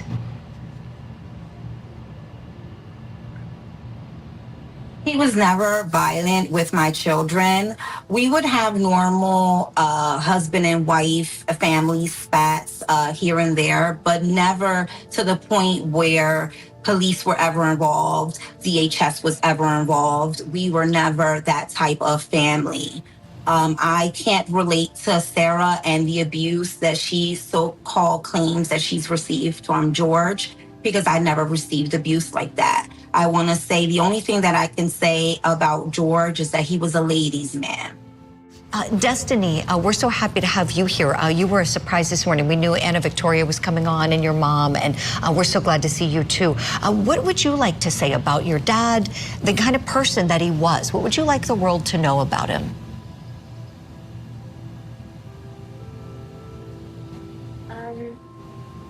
My dad was an amazing person. He was my best friend. Nobody's perfect, but my dad was very loving. Everybody loved him back. He didn't deserve what happened to him. I don't think anybody deserves to die like that. I was 15 when it happened. I ended up being very depressed and going through suicidal thoughts and things of that nature. Yeah, we're just really trying to get my dad justice. The path to trial for Sarah Boone would prove to be extraordinarily complicated and drawn out. Originally expected to begin in early 2022, the trial was rescheduled multiple times. By late 2022, Sarah Boone had become notorious not just for the crime itself, but for the unprecedented number of attorneys who sought to withdraw from her case. The problems began almost immediately. Public defenders and court-appointed attorneys cited various reasons for wanting to leave the case. One withdrawal was entirely legitimate. A public defender assigned to represent Sarah had previously defended George Torres against Sarah in a domestic violence case, creating an obvious conflict of interest. That motion was granted without controversy. However, other withdrawal requests revealed deeper issues. One attorney cited unavailability. Another was replaced at Sarah's own request. Yet another cited an adversarial relationship with their client, suggesting that Sarah was difficult to work with and that the attorney-client relationship had broken down. By December 2022, attorney Frank Bankowitz filed a motion to withdraw as counsel, stating he felt he could no longer provide effective counsel to Sarah due to irreconcilable differences. If granted, Bankowitz would have become the sixth attorney to withdraw from Sarah's case. Judge Wooten denied the motion, instead ordering Bankowitz to coordinate a meeting with Sarah before the January 17, 2023 pretrial conference. This pattern of attorney departures raised questions about Sarah's role in her own defense. Was she refusing to accept legal advice? Was she insisting on strategies that her attorneys found untenable? Was she difficult to communicate with or uncooperative? The unusual nature of so many attorneys seeking to withdraw suggested that Sarah herself was contributing to the delays in her case proceeding to trial. But this is only the beginning of Sarah Boone's story. What happened when she finally faced a jury of her peers? How did her defense attorneys, if they stayed, attempt to explain those damning videos? What did the prosecutors argue in their quest for justice for George Torres Jr.? And most importantly, what verdict did the jury reach after hearing all the evidence? In part 2 of this series, we'll take you inside the courtroom for a complete deep dive into the trial of Sarah Boone. We'll also look at Sarah's behavior during the trial, any statements she made, and the final moments when her fate was decided. If you found this case as compelling and disturbing as we did, make sure to subscribe and hit the notification bell so you don't miss Part 2. The trial revelations are even more shocking than the crime itself. Leave a comment below with your thoughts on the case.